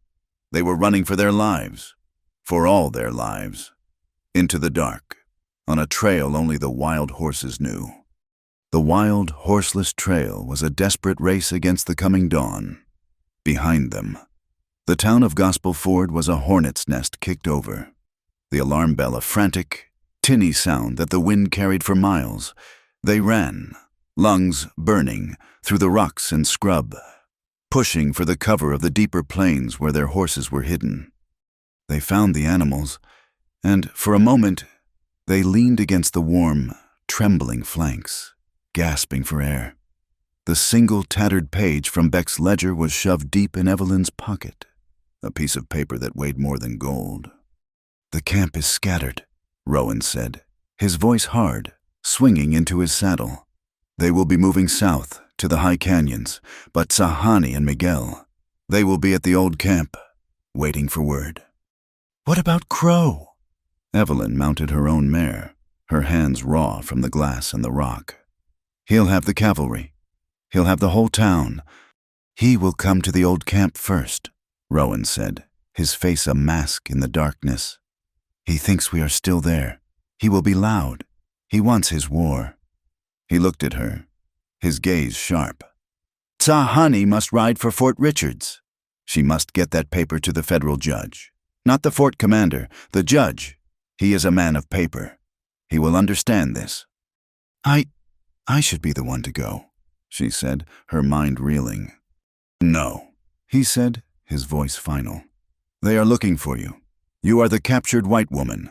Your face on that road will get you killed and the evidence lost. Sahani is an old woman. They will not see her as a threat. She can move when they cannot." He pointed. "I will draw them in. You." You must get the paper to her. Do not be seen. Do not be caught. Give her the paper, and then you must hide." He was gone before she could argue, a shadow disappearing into other shadows, riding hard for the dry devil. Evelyn rode in a wide, desperate circle, the first gray, watery light of dawn smearing the eastern sky. She approached the abandoned camp from the high rim, the place where she had first met Rowan. Below, the canyon was still, a place of ghosts. The ashes of the central fire were cold. She saw them, tucked into a crevice in the rocks, a place that offered a view of the canyon mouth, were Tsahani and Miguel. They had a single pony, loaded with water skins and what looked like food. Tsahani sat, as still as the rock itself, watching. Miguel paced, his old hands twisting the brim of his hat. Evelyn slid from her horse, keeping low, and scrambled down the rocks to them. "Miss Evelyn," Miguel gasped, his relief so sharp it was painful. "We thought, after the fire, and the bell—" "There is no time," Evelyn said, her voice ragged. She pulled the folded, ink-stained paper from her pocket. She held it out to Tsahani. The old woman's eyes were sharp, missing nothing. "This is Beck's ledger," Evelyn explained, her words tumbling out. "It proves everything. The bribes, the water, Marshal Crow. You must take this." She also shoved the map from Miguel into her hand. "Take this, too. Go to Fort Richards." "Not the fort. The federal judge," Rowan said. "I know the man," Tsahani said, her voice a dry rasp. She took the papers and tucked them deep inside her clothing. "I will go." "Miss Evelyn," Miguel said, his eyes on the canyon mouth. "What is the plan? He told me to wait. He said something about a trap." "He's going to draw them in," Evelyn said, her eyes scanning the opposite ridge. She stopped, a glint of metal, a line of riders, silhouetted against the rising sun. Not a small patrol, it was a column. It was the posse from Gospel Ford, 20 men or more, led by Crow, and behind them, a smaller, disciplined line, the blue uniforms of the cavalry. "They are here," she whispered, her blood turning to ice. Crow's posse thundered into the empty camp, a wave of angry, shouting men. They pulled up, furious, yelling curses when they saw the cold ashes. "They've run," one man shouted. "Find them spread out," Crow bellowed. He dismounted, his face purple with rage. He stalked through the empty lodges, kicking at the remnants of a life he had come to extinguish. He saw the cavalry company pull up, their commander, a major with a graying beard, looking at Crow with open disapproval. "You said they were here, Marshal," the major said, his voice cold. "You said they had a white woman. I see an empty camp." They must have just left," Crow stammered. He looked around wildly, his eyes landing on a discarded piece of hide. He pulled something from his own saddlebag, a handful of the same, crude, fake arrows he had used before. With a show of discovering them, he scattered them on the ground, pushing one into the hide.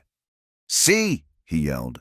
"They were here. They were ready to fight. They fled when they saw us." The major dismounted, walked over, and picked up one of the arrows. He looked at the clumsy flint tip, the mismatched feathers. He turned it over in his hand, his lip curling in contempt. He knew a fake when he saw one. It was at that moment Rowan appeared. He was on the high ridge opposite, a single rider, his horse a part of the red rock. He sat unmoving, watching them. "There!" Crow screamed, his rage finding its target. "There's one of them. Get him $100 for the man who brings me that scalp." He leaped back onto his horse, his posse, a disorganized mob, following him. They did not wait for the cavalry. They were a surge of pure, unthinking hate. "Marshal, hold your men!" the major yelled. But it was too late. Crow's posse, 20 men strong, galloped in a frantic, scrambling line up the winding, narrow trail toward Rowan. Rowan did not run. He waited. He watched them come. Then, with a single, high-pitched cry that echoed off the canyon walls, he wheeled his pony and disappeared over the ridge. "He's running!" Crow bellowed. "After him!" "Major!" Evelyn cried, grabbing the officer's arm. He startled, not having seen her. "That is a trap." "Who in God's name are you?" the major demanded. "I am Evelyn Hart," she said, "the captured woman. He is lying. It is all a—" But her words were cut off. From over the ridge, the sound of gunfire. Not a battle, but a frantic, terrified yelling. Rowan had not led them far. He had led them to the high sand flats, a place where the winter rains collected and the ground looked solid, but was, in truth, a sucking, watery grave of quicksand. The first horses hit it at a full gallop. They went down, screaming. Their riders pitched forward. The men behind them, unable to stop, piled in. It was a nightmare of foundering. Dying horses and men struggling in the thick, gray mud. "Miss Evelyn, stay here," Miguel yelled. He was not looking at her. He was looking at the ridge above the sand flats, where a single, large barrel of oil, the one he had wrestled from Beck's warehouse, was positioned. He lit a long fuse of oil-soaked rope. Crow, who had been at the front, had managed to throw himself free. He was on foot, unhorsed, but safe. He saw his posse, his army, reduced to a struggling, sinking mass of men and animals. And he saw Miguel, above him, with the burning fuse. "No!" Crow screamed. Miguel, with a grunt of effort, shoved the barrel. It tipped, hesitated, and then tumbled down the rocky incline. A bouncing, flaming ball. It did not hit the men. It hit the narrow, rocky entrance to the sand flat, the only way out. The barrel exploded, a sheet of fire and black smoke, sealing the pass. The trap was sprung. Crow was cut off. He turned, his face a mask of pure demonic hatred. And he saw Evelyn, standing on the canyon rim with the major, watching. He did not run. He did not surrender. He began to climb, scrambling up the rock face. His goal clear. Her. "Miss Hart, get back!" the major yelled, drawing his pistol. But Crow was fast, fueled by madness. He reached the ledge, his hand grabbing her ankle, pulling her down. She fell, her head striking the rock. The major fired, but the shot was wide. Crow had her, a human shield, dragging her behind an outcropping of rock. "It is over. Crow," the major yelled. "Release the woman." "You stay back," Crow shrieked, his voice cracking. "Or I'll cut her throat, all of you. Back!" He had her by the hair, his knife at her throat. Rowan appeared, as if from the earth, on the canyon floor below the ledge. He had circled, his plan complete. He stood, his rifle in his hand. "Let her go, Crow," he said, his voice calm, carrying in the sudden, terrible silence. "You!" Crow spat, dragging Evelyn to the edge. "This is your fault, all of it." He raised his pistol, aiming down at Rowan. It was a clear shot. "No!" Evelyn screamed. Rowan did not wait. He fired. His shot was true. It was a classic. One-on-one duel, the new law against the old. Crow staggered, a dark, blossoming stain on his chest. He looked shocked, his eyes wide, his pistol arm wavering. But as he fell, a second shot cracked. It did not come from Crow. It did not come from Rowan. Silas Beck, who had been hanging back with the cavalry, forgotten, stepped out from behind a wagon. He had a heavy buffalo rifle. His face was pale, his fine suit covered in dust. He had just shot Rowan. Rowan grunted, spinning, a spray of blood from his shoulder. He fell to one knee, his rifle clattering on the rocks. "It is all over," Beck said, his voice shaking, but a mad, triumphant light in his eyes. He had seen Crow fall. He was the last one standing. He started to scramble up the ledge toward Evelyn, who was still dazed. You ruined me, you bitch, he panted. But I will fix this. I will tell them you did it all. He grabbed her, his hands clumsy, trying to drag her up. He was not a fighter. He was a man of paper, and he was panicking. Evelyn, her head clearing, felt the familiar, hard shape of her mother's knife at her belt. He was pulling her, half carrying, half dragging, his back to the sheer drop. He was strong, stronger than he looked. He was trying to get his rifle, to finish Rowan. She did not stab him. She saw the fraying rope belt he was wearing, the one holding up his expensive, heavy trousers. As he lunged, overbalanced, she grabbed the hilt of her knife and cut it. It was not a killing blow. It was a practical one. Beck, his balance already gone, his pants suddenly at his ankles, yelped. A ridiculous, high-pitched sound. He flailed, grabbing at her, at the air, at his falling trousers. Evelyn did not hesitate. She planted her boot in his chest and shoved, with all the force of her rage, her grief, and her will to live. He did not scream. He just disappeared. He fell backward, a black-suited tumbling doll, and landed with a sickening final crunch on the rocks below, not far from where Rowan was trying to rise. Silence. Then, the sharp, clear sound of a military bugle. The cavalry major, his face a mask of stone, had his men in formation, their rifles all pointed into the canyon, at Rowan, who was on one knee, bleeding, at Evelyn, who stood on the ledge, her knife in her hand, her hair wild, the feathered charm still tangled in it, at the posse, who were screaming for help from the mud pit. "In the name of the United States Army," the major said, his voice a hard, official crack. "Everyone, drop your weapons." Into this tableau, Tsahani walked. She emerged from the rocks, her white flag of truce held high. She did not look at the major, or the soldiers, or the trapped men. She walked, with her slow, dignified limp, to the center of the canyon floor. She held out the map, and she held out the single, ink-stained page from Beck's ledger. The major, his pistol still drawn, warily rode forward. "Ma'am." Tsahani just held the papers out. He took them, he looked at the map, at the official state rejection. He looked at the ledger. He read the names, A.C., water mitigation. He looked at Crow, who was groaning, bleeding out. He looked at the body of Silas Beck. He looked at the pathetic, fake arrows in the dirt of the camp. He sheathed his pistol.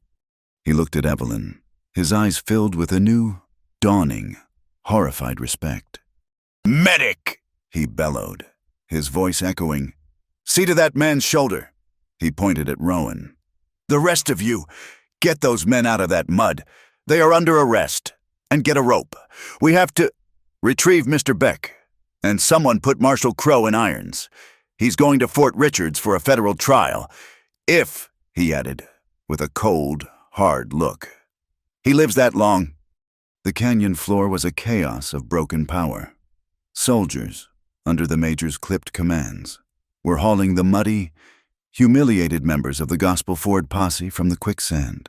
Their rifles were taken, their hands bound. They looked less like a righteous posse and more like drowned rats. Their anger and certainty washed away, leaving only a cold, shivering fear. Jeb Morrow, his face a mask of gray mud, was the first to break, his voice a desperate, sobbing plea to the major. I told her it was Crow he made us, and Beck, he paid for it all. He and Deacon Hale."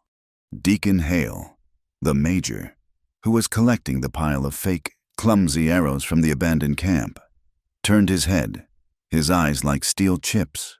"What does the deacon have to do with this?" "The papers," Jeb cried, desperate to trade information for his life. "The widows, he'd get them to sign, telling them it was for protection. My wife's sister. He took her land for 10 cents on the dollar, said it was the only way. It was all for Beck." The news rippled through the captured townsmen, men who had sat in Hale's pews, who had listened to his sermons on morality, now saw the rotten core. Their silence had been bought, not with gold, but with their own fear and hypocrisy. The major made a note, his face grim. The town's rot went deeper than one marshal. Across the canyon, an army medic, a young, pale man from Ohio, was trying to tend to Rowan. He had cut away the buckskin shirt, revealing the raw, torn flesh of the shoulder wound. It was a deep, ragged tear, the bullet having passed clean through, but it had taken a piece of him with it. Rowan sat on a rock, his face set, enduring the man's probing and the sting of the carbolic. Evelyn saw none of it. Not the arrests, not the major, not Jeb's confession. She scrambled down the ledge, her knees weak, her hands raw. The adrenaline that had fueled her, that had allowed her to cut Beck's belt and send him to his death, was gone. It left a vacuum, a hollow, shaking space that was instantly filled by a terror so profound it was a physical sickness. He was alive. He was there. He had been shot. For her. Because of her. She marched toward him, her footsteps unsteady, her face a mask of dust and dried blood. You, she said, her voice a low, strangled rasp. The medic looked up, relieved at the interruption. Ma'am, this man needs to be... Get away from him, she said, not looking at the medic, her eyes fixed on Rowan. Rowan looked up. His face was pale under his tan, beaded with sweat from the pain, but his eyes were the same, patient, watchful, and now filled with a strange, wary light. Evelyn, he said. You fool, she said, her voice breaking, the word a sob of pure, undiluted rage. You stupid, arrogant, reckless fool. She was shaking from head to toe, her fists clenched. You stood there. You let him shoot you. What if you had... She could not say it. The thought of him, dead on the rocks like Beck, was a chasm she could not look into. The fear was too big. It had to come out. She drew back her hand, and she slapped him. It was not a hard, vicious blow. It was a light, frantic slap, her open palm connecting with the hard muscle of his good shoulder. On his chest, it was the sound of a glove dropping, a sound of pure, terrified frustration. You idiot, she cried, and this time the tears came, hot and immediate, cutting clean paths through the grime on her face. Rowan did not even flinch, but his eyes widened, just slightly. He watched her, this wild, weeping, furious woman who had just seen a man die, who had just helped bring down a corrupt town, and who was now spending her first moment of peace yelling at him. The medic, horrified, made a move to grab her. Rowan held up his good hand, stopping him. He looked at her wild hair, at the small, brave, ridiculous feathered charm he had tied there, now askew. He looked at her tear-filled, blazing eyes. A slow, unhurried, and utterly infuriating smile spread across his face. It was a smile of pure, unadulterated mischief. It was the smile of a man who saw past the fire and the blood, and saw only her. He winced as he moved, the medic's bandage, now soaked, forgotten. He pushed himself to his feet, towering over her. "Darlin," he said, his voice a low, rough drawl, the word itself a caress and a tease. "You'll remember this kiss." And he did it. He reached out his good arm, wrapped it around her waist, and pulled her to him. It was not gentle. It was not polite. It was necessary. He was hurt. She was terrified, and the world was trying to tear them apart. His mouth found hers. It was not a sweet kiss. It was a kiss of gunpowder and dust and blood. It was the taste of the dry south wind and the iron-red earth. It was a desperate, claiming, anchoring thing. It was all the words they had not said, all the arguments they had not had, all the fear and the courage and the impossible. fragile hope of the last 2 days, all compressed into one single, searing point of contact. Evelyn's hands, which had been balled into fists to beat on his chest, uncurled. They flew up, her fingers tangling in his long, black hair, grabbing him as if she were afraid he, too, would fall, that he would disappear into the rocks like Beck. She kissed him back with all the pent-up frustration of her old life, with the terror of the fire, with the fury of his wound, with the wild, terrifying relief of his being alive. He held her, his one good arm a steel band, pressing her against him until she could feel his heart, the strong, steady beat of it, a counter-rhythm to the chaos of the canyon. He was real, he was solid, he was here. The hot south wind, which had seen the lie, which had heard the crack of the rifles, which had carried the ashes of her hay shed, now swirled around them. It lifted her hair, pulling the feathers of the charm, brushing them against his cheek. The wind, which had called them both, took this moment for itself, and kept their secrets. When he finally let her go, they were both breathless. She rested her forehead against his chest, her hands still in his hair, not wanting to let go. He was leaning on her, more than he would ever admit. The kiss had cost him. "You are heavy," she whispered, her voice muffled against his skin. "I am wounded," he countered, his voice a low rumble.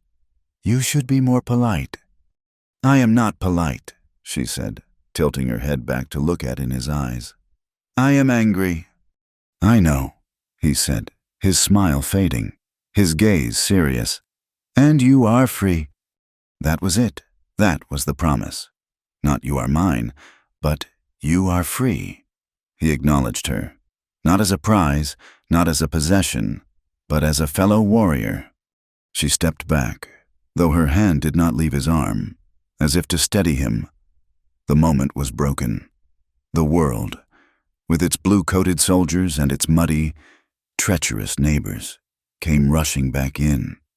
The major approached, his hat in his hand, a look of deep, profound respect on his face as he looked at Evelyn. "Miss Hart," he said, his voice now gentle, "my men have secured Marshal Crow. He is alive. He will stand trial. The remains of Mr. Beck are being recovered."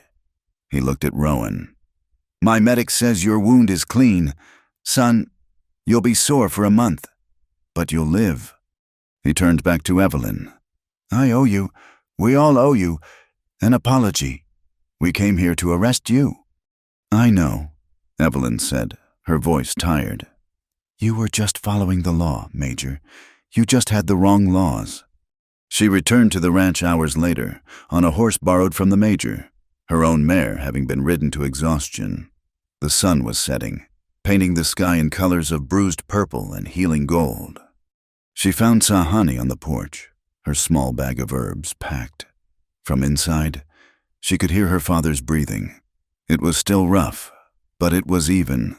It was the breath of a man sleeping, not a man dying. Evelyn's father was sitting up when she entered. He was pale, a thin, old man.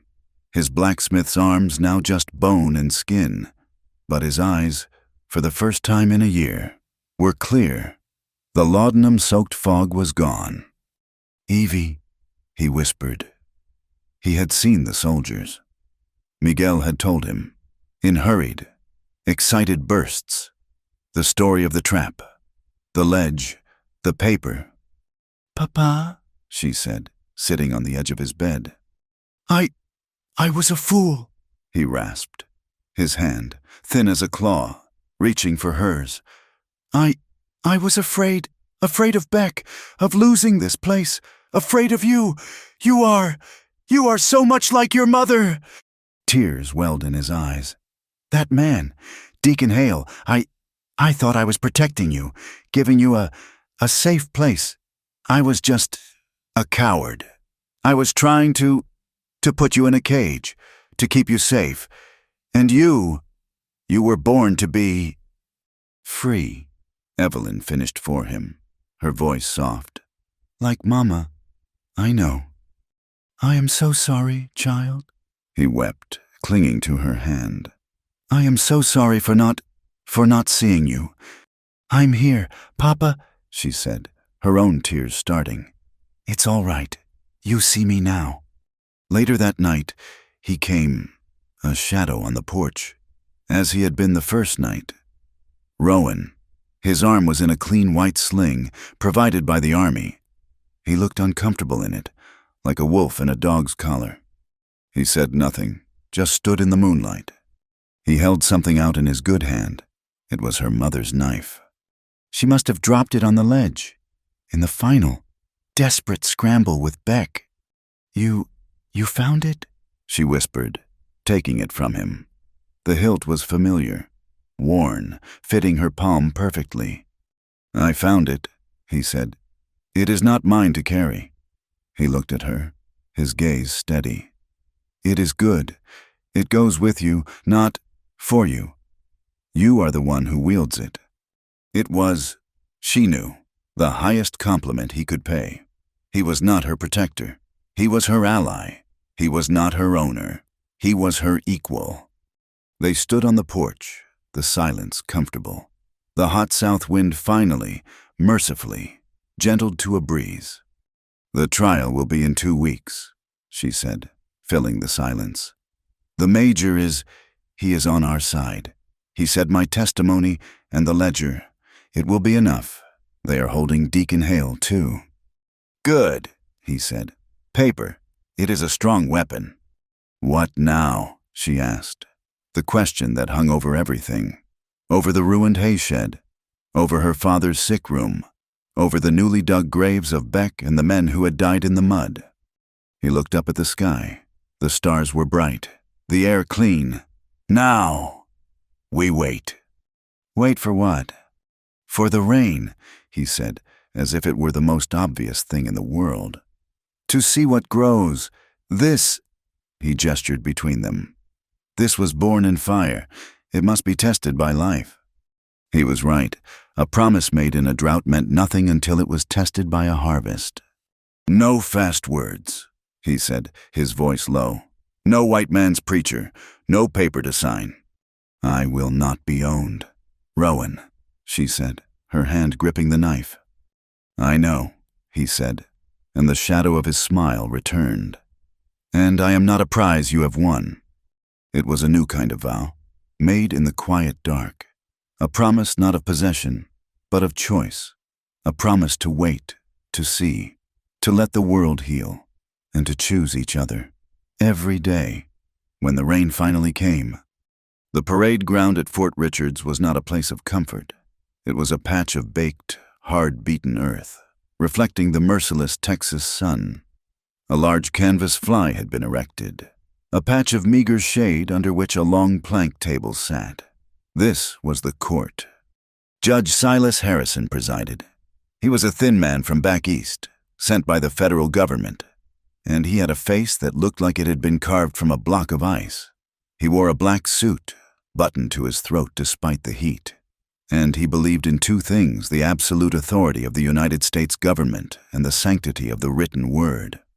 The entire population of Gospel Ford, or what was left of its spirit, was assembled.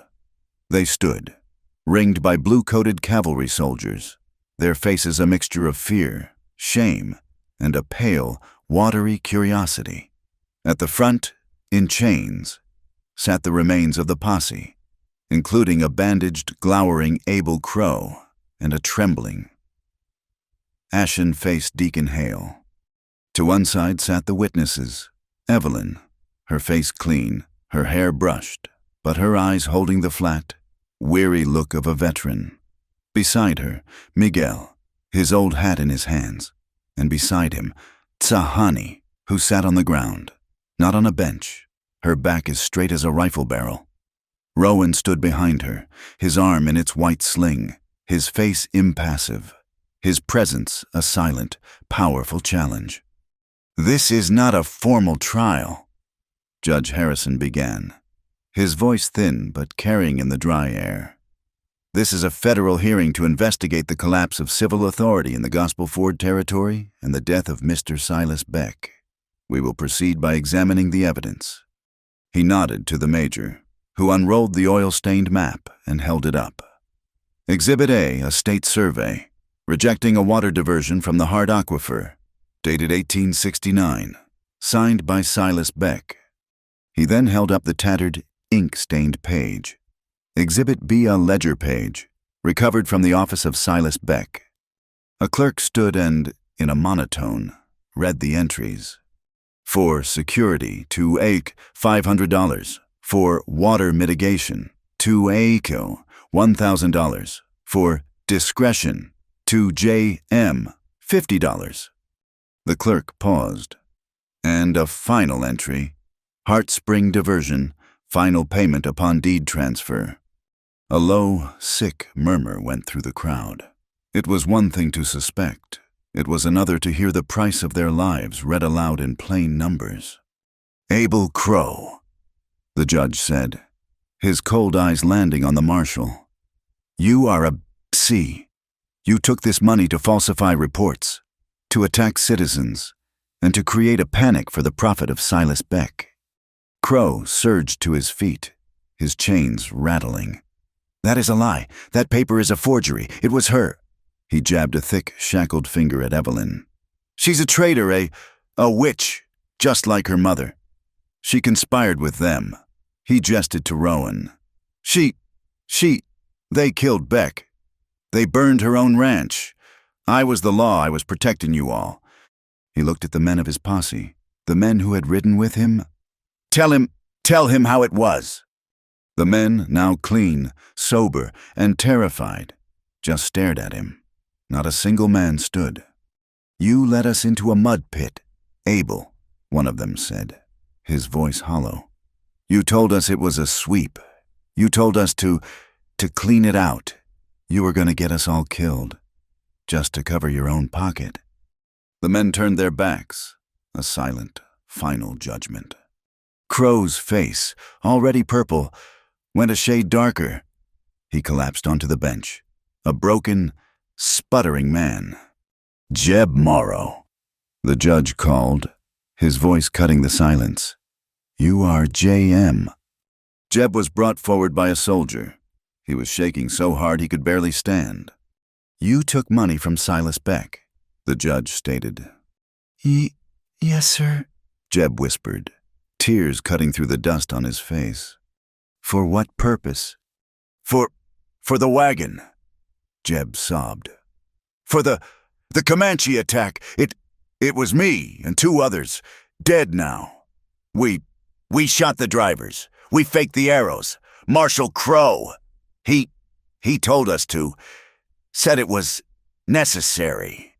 "You murdered unarmed men for $50, the judge asked, his voice laced with an icy contempt. "No!" Jeb cried, his voice cracking. I did not want the money. I told him no." "Then why, Mr. Morrow?" the judge pressed. "Why would you do this?" Jeb looked around wildly, his eyes landing on his wife, who was clutching their small, tow-headed daughter at the back of the crowd. He broke. He threatened her," Jeb wailed, pointing. "My Clara Beck. He said he knew she walked home from the schoolhouse by the creek. He said, it is a lonely walk. Jeb, a girl could just disappear in this heat. He was gonna kill my little girl if I did not. Oh God, forgive me." He fell to his knees, a raw, animal sound of pure, broken grief tearing from his throat. The crowd, which had been ready to lynch him, went silent. They had not hated Crow for his greed, but they hated Beck, truly, for this was an evil they understood. The judge, for the first time, looked disturbed. He motioned for the soldiers. "Take him away. Put him in holding.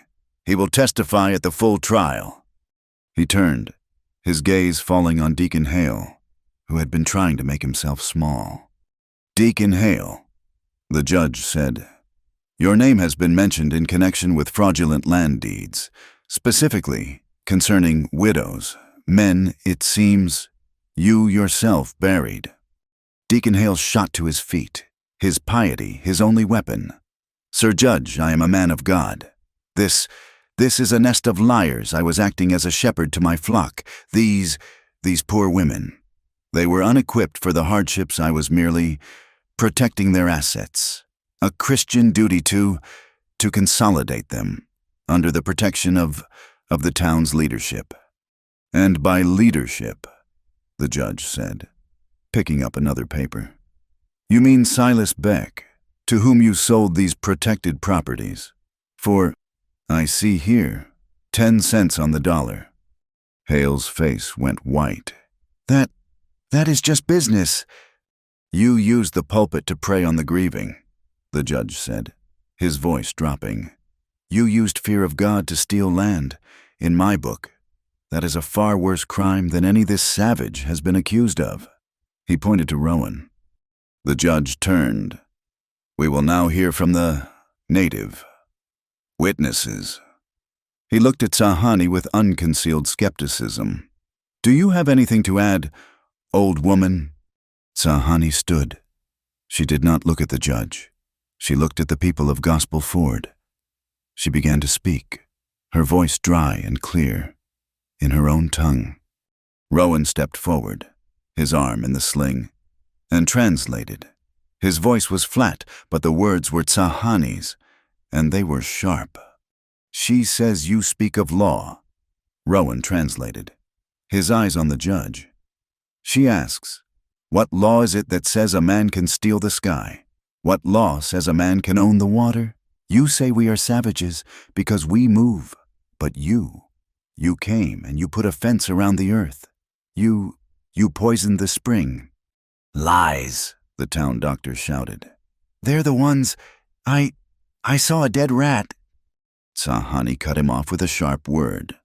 She says, Rowan translated, a small, hard smile on his lips, that the rat was a lie, but the sickness was real, the white sickness. The doctor gave her son. She gestured to Evelyn's father, who was sitting in a wagon, watching. Laudanum, a sleeping poison. She gave him willow bark for the fever. She gave him mallow root for the cough. He is alive. She pointed to the map. She says your own paper knew the water was for all. Your paper rejected the theft. Your law burned our food and planned to kill our children. Our law shared what we had. She asks you, Judge, which is the savage? Judge Harrison was silent for a long, hard moment. He was a man of paper, and Sahani had just used his own paper against him. Deacon Hale, the judge said, turning back to the pale, sweating man. By the authority of the federal government, I am stripping you of your commission as a town official. You will be taken to Fort Richards and held pending a full investigation of your financial crimes. Hale let out a small, gurgling sound and was led away by 2 soldiers. The judge stood, and the entire crowd grew quiet. This court finds as follows. He announced, the lands of the Numunu, the Comanche, are under federal jurisdiction. The water of the Heart Spring and its aquifer are, by federal decree, a protected and shared resource. Any attempt to divert, obstruct, or poison this water will be considered a federal crime, punishable by no less than 20 years in a federal prison. He had saved the water. He then looked at Evelyn, his expression softening, almost to pity. Miss Hart, your bravery is commendable. However, the law is the law. Silas Beck is dead, but his bank is not. The mortgage on your land is in default. The bank will have to seize the property. A low gasp. She had won, only to lose. Evelyn stepped forward. Her voice was clear, and it carried, No, sir, the bank will not.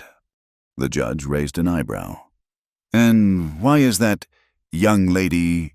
Because I am not selling, and I am not in default. I am invoking the Community Preservation Clause of the original Gospel Ford Charter, the one my father co-signed 20 years ago. She pulled a folded paper from her own pocket. I am placing the Hart Ranch and its spring into a public trust to be managed by a new board. She did not look at the judge. She looked at the people. A Gospel Ford Water Council. It will be co-managed by me, by my man Miguel, and by a representative chosen by the Numunu people. She looked directly at Sahani. The spring will be protected, and its access will be open to all, for a fair price. The profit will be used to restore this town, all of this town.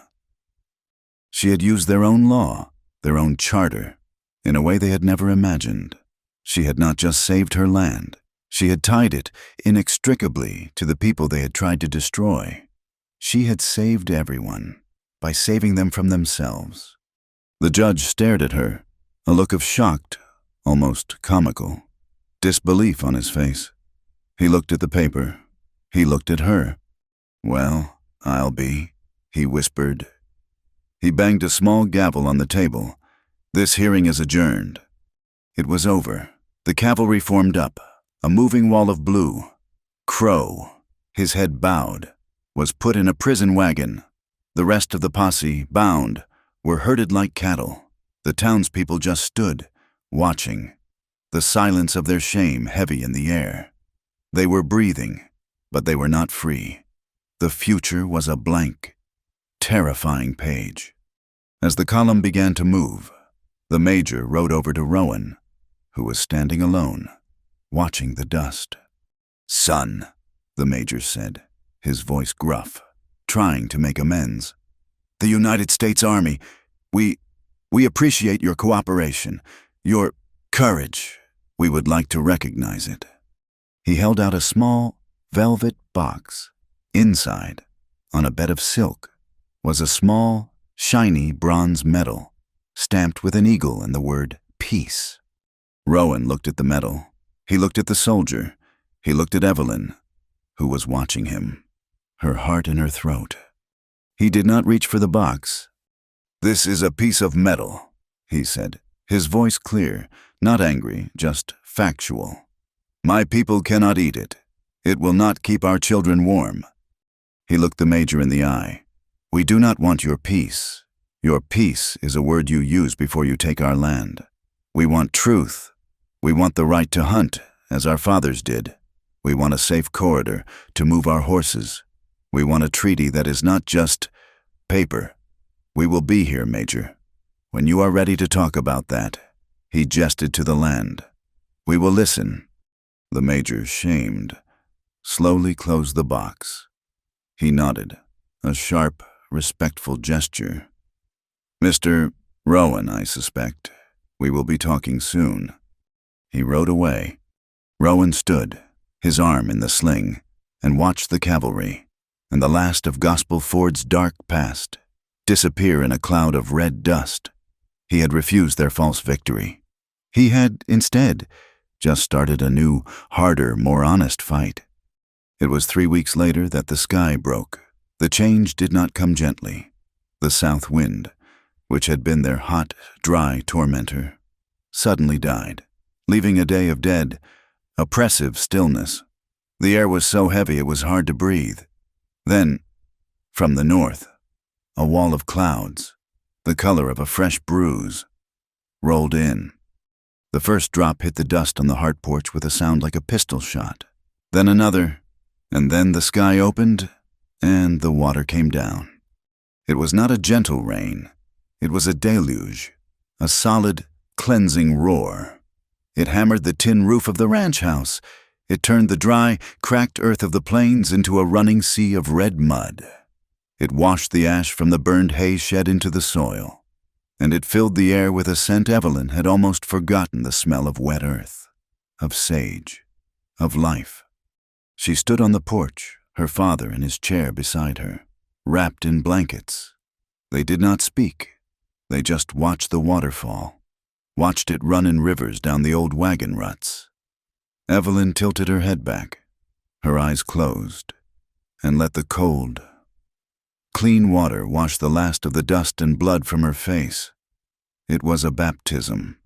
It rained for 3 days and 2 nights. When it stopped, the world was new. The sky was a scrubbed, piercing blue, and Heart Spring was full. It was more than full. It was reborn. The water, no longer choked by Beck's upstream diversion which the Major had ordered his men to dynamite, was a clear, gurgling pool. It spilled over its banks and found the old, true creek bed, and it ran. The town of Gospel Ford, still reeling from the trial and the shame, saw the miracle, and, in their desperation, they understood Evelyn's offer. The Water Council held its first meeting, not in the church, but on the porch of the Hart Ranch. Evelyn, Tsahani, and Miguel sat at a table. The townspeople stood in the mud, humbled. A new law was written. A penny a barrel for residents. 2 pennies for transient herds. The money would go to the town trust, to rebuild, to buy grain for the coming winter. A month later, they held the first water fair. It was Evelyn's idea. A way to move past the need for cash, a currency they no longer trusted. It was held on the neutral ground between the ranch and the mouth of the Dry Devil. It was an awkward, quiet affair at first. The people of Gospel Ford brought what little they had: jars of pickled beans, wool blankets, iron tools from the smithy, which Evelyn's father now supervised from his chair. The Comanche brought dried jerky, painted hides, and, most importantly, horses, a long-legged pony for 10 sacks of flour, a fine saddle, traded for 3 cast-iron skillets. It was not friendship. It was barter. It was practical. It was a start. Evelyn's new life was built on this practicality. She did not just run the ranch. She ran the trust. With the first profits, she did not rebuild the hay shed. She bought books. She started a class in the afternoon, in the shade of the cottonwood by the spring. Her students were a strange mix, the children of the posse members, their faces scrubbed, their eyes wary, sat on the ground next to the lean, dark-eyed children from Tsahani's camp. She taught them their letters. She taught them their numbers. But mostly, she taught them a new language. She would point, "This is water," she would say, and write the word on her slate. Tsahani's granddaughter would nod and say, "Pa," and Evelyn would write that, too, phonetically. They learned each other's words, and in doing so, they learned each other's worlds. Miguel, his old face creased in a permanent, quiet smile, oversaw the water channel, a new, wider ditch that fed both the town troughs and a designated pool for the Comanche herds. He was the watermaster, and his authority was absolute. Evelyn's father found his own peace. One afternoon, Evelyn came out to the porch to find him sitting with Miguel. They were sharing a pipe, the smoke hanging in the cool autumn air. Her father was showing Miguel the intricate, worn mechanism of an old Colt pistol. His hands, though weak, still sure in their knowledge of the metal. He looked up at her, and his eyes were clear. The old, hard prejudice, the walls he had built around himself, were gone, scoured away with his sickness. He was, at last, just a man, sitting with another man. Rowan was not at the ranch. His work was elsewhere. The Major had kept his word, and the treaty talks had begun. Rowan, representing his people, had been unyielding. His first demand was not land, it was a corridor. He led a team of his own, young men who had once been warriors and were now, by necessity, becoming builders. They cleared the old wild horse trails, the paths the Mustangs used, running from the high plains to the low riverbeds. They marked it, not with fences, but with simple stone cairns. It was a rite of passage, a road of sinew and hoof, not of iron and steam. It was practical cooperation, a way for the herds to move without crossing settler pastures. On the day the corridor was finished, a rider came to the Hart Ranch. It was not Deacon Hale. It was the stagecoach driver, who handed Evelyn a letter. The envelope was postmarked from a town 100 miles east. Inside was a single sheet of paper and a bank draft for $50. The note was short, the handwriting tight and angry. "I am not the man you think." He forced my hand. "I have left Gospel Ford. I will not return. Use this for the widows I wronged. Do not look for me." It was not signed. Evelyn looked at the bank draft. It was not an apology. It was not a confession. It was a coward's final, paltry attempt to buy his way out of hell. She did not feel forgiveness. She did not feel anger. She just felt a quiet, profound relief. The circle of hate was closed. She gave the money to Miguel, to be added to the water trust. That evening, Tahani came to the ranch. She came alone. She and Evelyn sat on the porch, watching the sun set. "Your father's lungs are clearer," Tahani said, her English slow but precise. "The air is clean. He will see another winter." "Thank you," Evelyn said, "for what you did." Tahani shook her head. "We kept the bargain." She reached into her bag. She pulled out the small, feathered wind charm, the one Rowan had tied in Evelyn's hair. It had been lost, truly this time, in the final chaos of her father's sick room. "I found this," Tahani said. "It does not belong to me." "It does not belong to me, either," Evelyn said, her voice quiet. "It belongs to him." "No," Tahani said, pressing it into Evelyn's hand. "It belongs to the wind. The wind has touched you both. It is not a sign of one people. It is a sign of this land." She closed Evelyn's fingers over the charm. "The wind now belongs to both of you." Evelyn closed her hand, the small, sharp quill of the hawk feather pressing into her palm. It was not a promise of love. It was a statement of fact. She found her own new purpose, the Salt Road, which had been the source of her first conflict. She now turned into a source of peace. With the last of the trust money from the autumn, she and Miguel built a trading post. It was not a store. It was just a small, solid stone building, a single room built on the alkali flats. It was a neutral place, far from the town, far from the camps, a place for barter. She left it unlocked. Inside, she left sacks of her salt and grain, and on a piece of paper, she wrote the prices in her clear hand, in both English and in the phonetic Comanche she had learned. 1 sack salt for 1 good hide, 1 sack grain for 2 woven baskets. She put a single final line at the bottom. She hammered the sign to the heavy oak door, the Heart Nako post. "We are all neighbors. Leave your guns at the door." It was a new kind of law on a new kind of border. She saw him, but it was not easy. He was busy, his new duties as negotiator weighing on him. She was busy, the ranch and the trust and the school consuming her days.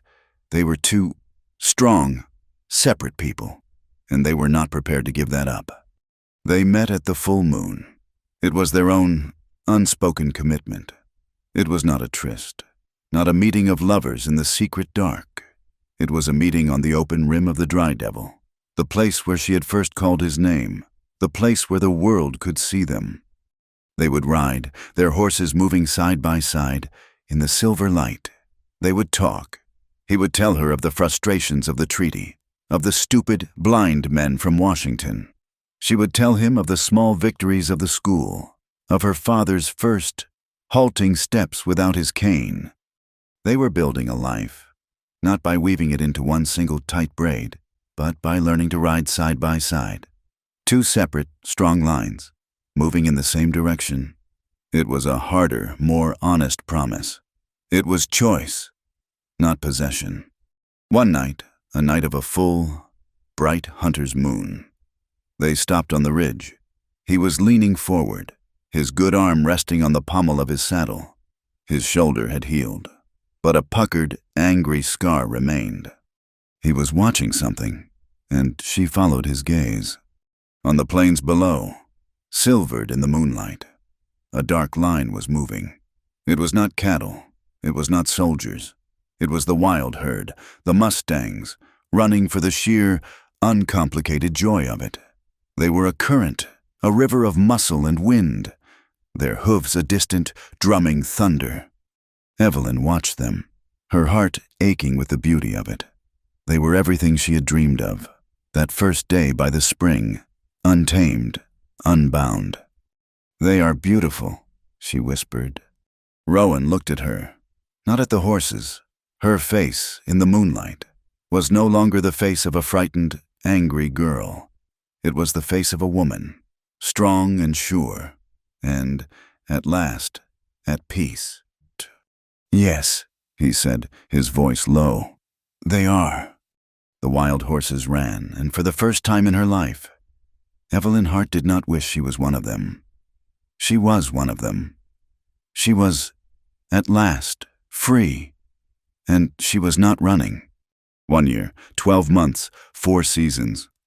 The land had changed, or rather, it had returned to itself. The drought had broken, and the long, slow healing had begun. The grass on the Llanos Estacados was not just a memory, but a thick, waving reality. Belly high on the cattle. The season had been good. The ribs on the cows were covered. The calves were fat. Life, hard and relentless, had found its purchase once more.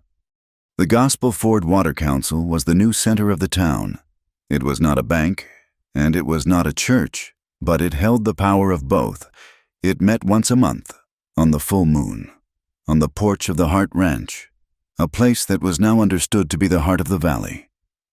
Evelyn sat at the head of the table, not as an owner, but as a manager, a steward. Tsahani, her hands gnarled but her eyes missing nothing, sat to her right, Miguel, his face now etched with a quiet, profound dignity, sat to her left. They managed the water, and in doing so, they managed the peace. The prophets had rebuilt the town, but more than that, they had rebuilt the town's soul.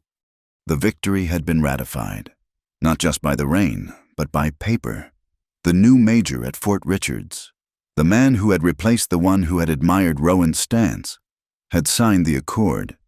It was a simple, 2-page document, but it was a precedent for the entire region. It officially recognized the Comanche movement corridor, the path Rowan's men had cleared. It was not a reservation, that poisoned word of fences and limits. It was a rite of passage, a legal acknowledgement of their right to move, to hunt, to be. It was, as Rowan had demanded, truth. Evelyn, too, had found a new use for paper. She had bought an old, flatbed printing press, hauled at great expense from a town 50 miles east, in the rebuilt, and much smaller, hay shed. She had set up a new office. From it, once every 2 weeks, she published a single-sheet newspaper. She called it the South Wind Ledger. It was not a paper filled with rumors or sermons. It was a paper of facts. She printed the levels of the spring. She printed the market price for cattle. She printed the minutes from the Water Council meetings. In English and in the phonetic Comanche, she and her small class of students had standardized. She wrote about the new state laws, about the court dates for Crow and Hale, who were facing a federal judge in a distant city. She wrote about Tsahani's success in treating lung fever with willow bark, printing the recipe. It was a paper that told the truth, a small, steady light against the darkness of the lies that had almost destroyed them all. Rowan had found his own purpose, beyond the hard, exhausting work of negotiation. He had become a teacher. He did not, however, stand in a classroom. His classroom was the entire plain.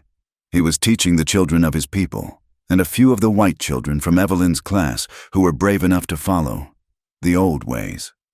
Not the ways of war, but the ways of life. Evelyn had ridden out one afternoon, looking for him, and found him with a group of a dozen children, kneeling by a patch of mud. He was not talking about paper, or laws, or God. He was showing them how to read the track of a broken-legged coyote. He was showing them how to find water by following the line of the ants. He was showing them how to predict the next day's weather, not by a barometer, but by the smell of the wind and the angle of the crescent moon. He was passing on the knowledge that had allowed his people to live in this hard, beautiful land for 1,000 years. He was ensuring that peace did not mean erasure. They still met as they had promised, by the full moon. But life and their shared work brought them together more often. They were partners, in a way that defied the easy definitions of the town or the tribes.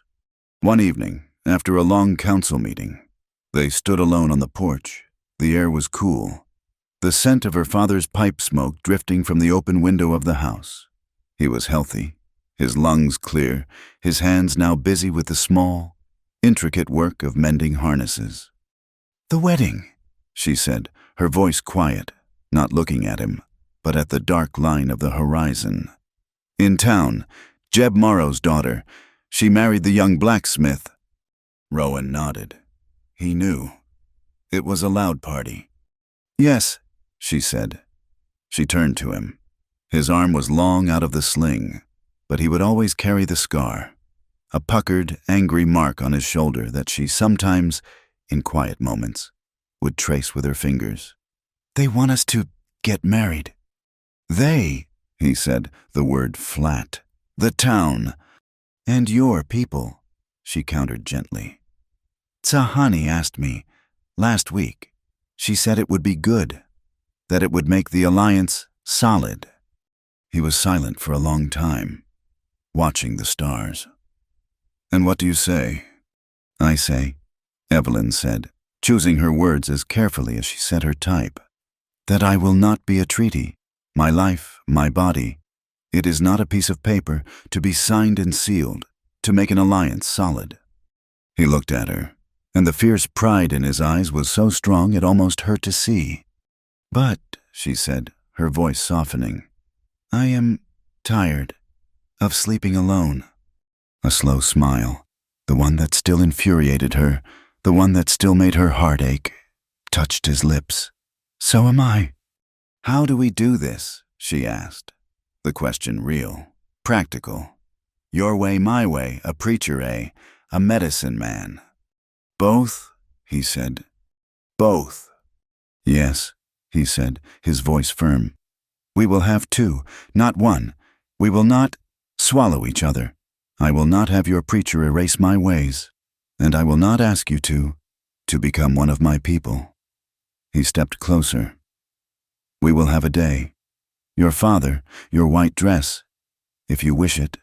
Your Dr. Harris to stand as a witness, and your Judge Harrison to sign the paper, if it makes your law feel safe." He touched the feathered charm, which she now wore on a leather cord around her neck, hidden beneath her shirt. "And then, we will have our night. We will go to the high rocks. Tsahani will speak for us. The wind will be our witness, and the stars will be our law." It was a perfect, impossible, practical solution. 2 ceremonies, 2 lives, running side by side, equal and whole. "And after," she said, her voice a near whisper. "the promise holds." He knew what she meant, the true vow. "If I need to ride," he said, his voice a low, solemn promise. "If my people need me, if I must go to Washington, if the wind calls me, you will go," she finished for him. "And I will keep the house, I will run the council, I will print the paper, and I will wait for you. Not because I am bound, but because I choose to, because I want you to come home. And if you need to ride," he said, his good hand finding hers, his rough fingers lacing with hers, "if you must go, to fight for your paper, to find a new truth, you will keep the fire," she said, squeezing his hand. "You will teach the children, and you will wait for me, because you want me to come home." It was the only vow that mattered, not a chain, but an anchor, with a long, long rope. The town itself had made its own peace, in the center of Gospel Ford, where the burned-out wagon had once stood as a monument to a lie. There was a new structure. It was not a gallows, and it was not a statue. It was a tall, carved cedar pole. At its top, a hammered iron arrow, crafted by Evelyn's father, turned in the wind, a weather vane, and at its base, on a simple Bronze plaque. A new law had been written. A new creed for the town, hammered out at the water council meetings. Evelyn had printed it herself. It did not mention God. It did not mention the flag. It said, simply, "The law is to hold people, not the land." That night, Evelyn sat on her porch. Her father was asleep, his breathing deep and peaceful. The house was quiet. The valley was quiet. The world was at rest. She had been reading, but the lamp was low. She set the book down, her hand resting on her mother's knife, which, as always, was on the table beside her. She looked out at the dark, at the vast, starry expanse. And she heard it? Faint from the dark rim of the dry devil, Thin and clear and impossibly sweet, the sound of a flute. It was the same melody she had heard all that time ago, the night her world had begun to crack. Then it had been a sound of sorrow, a lonely, haunting call from a world she did not know. Now she knew the world, she knew the man, and the song was no longer lonely. She did not call his name. She did not go to him. She simply sat and listened and smiled. The music was not a call to a fight or a warning of a loss. It was a greeting. It was a thanks. It was a note of peace, sent on the wind, from his heart to hers. The camera, in our mind's eye, pulls back. It lifts, high above the ranch, high above the lone musician on the rocks, high above the sleeping town and its new, true law. It sweeps over the dark, breathing plains, where, after a cleansing afternoon storm, a pair of horses, one a dark bay, one a pale mare, break into a gallop. They run together, hooves thundering on the wet earth, splashing through the silver moonlight. Side by side, they are not running from anything. They are running toward everything. The future is unwritten. It is real. And it is, at last, full of hope. The south wind did not turn to leave it turn to show the way back, together. Thank you all so much for listening to this story. I would love to connect with you. Please, drop a comment below and let me know where in the world you are listening from, and share your thoughts on Evelyn and Rowan's journey. If you enjoyed this tale, I would be so grateful if you would subscribe to my channel, Wild West Tales, and give this video a like. And if you really want to help, you can support us even further by hitting that hype button, so this story can be heard by more people. Thank you again.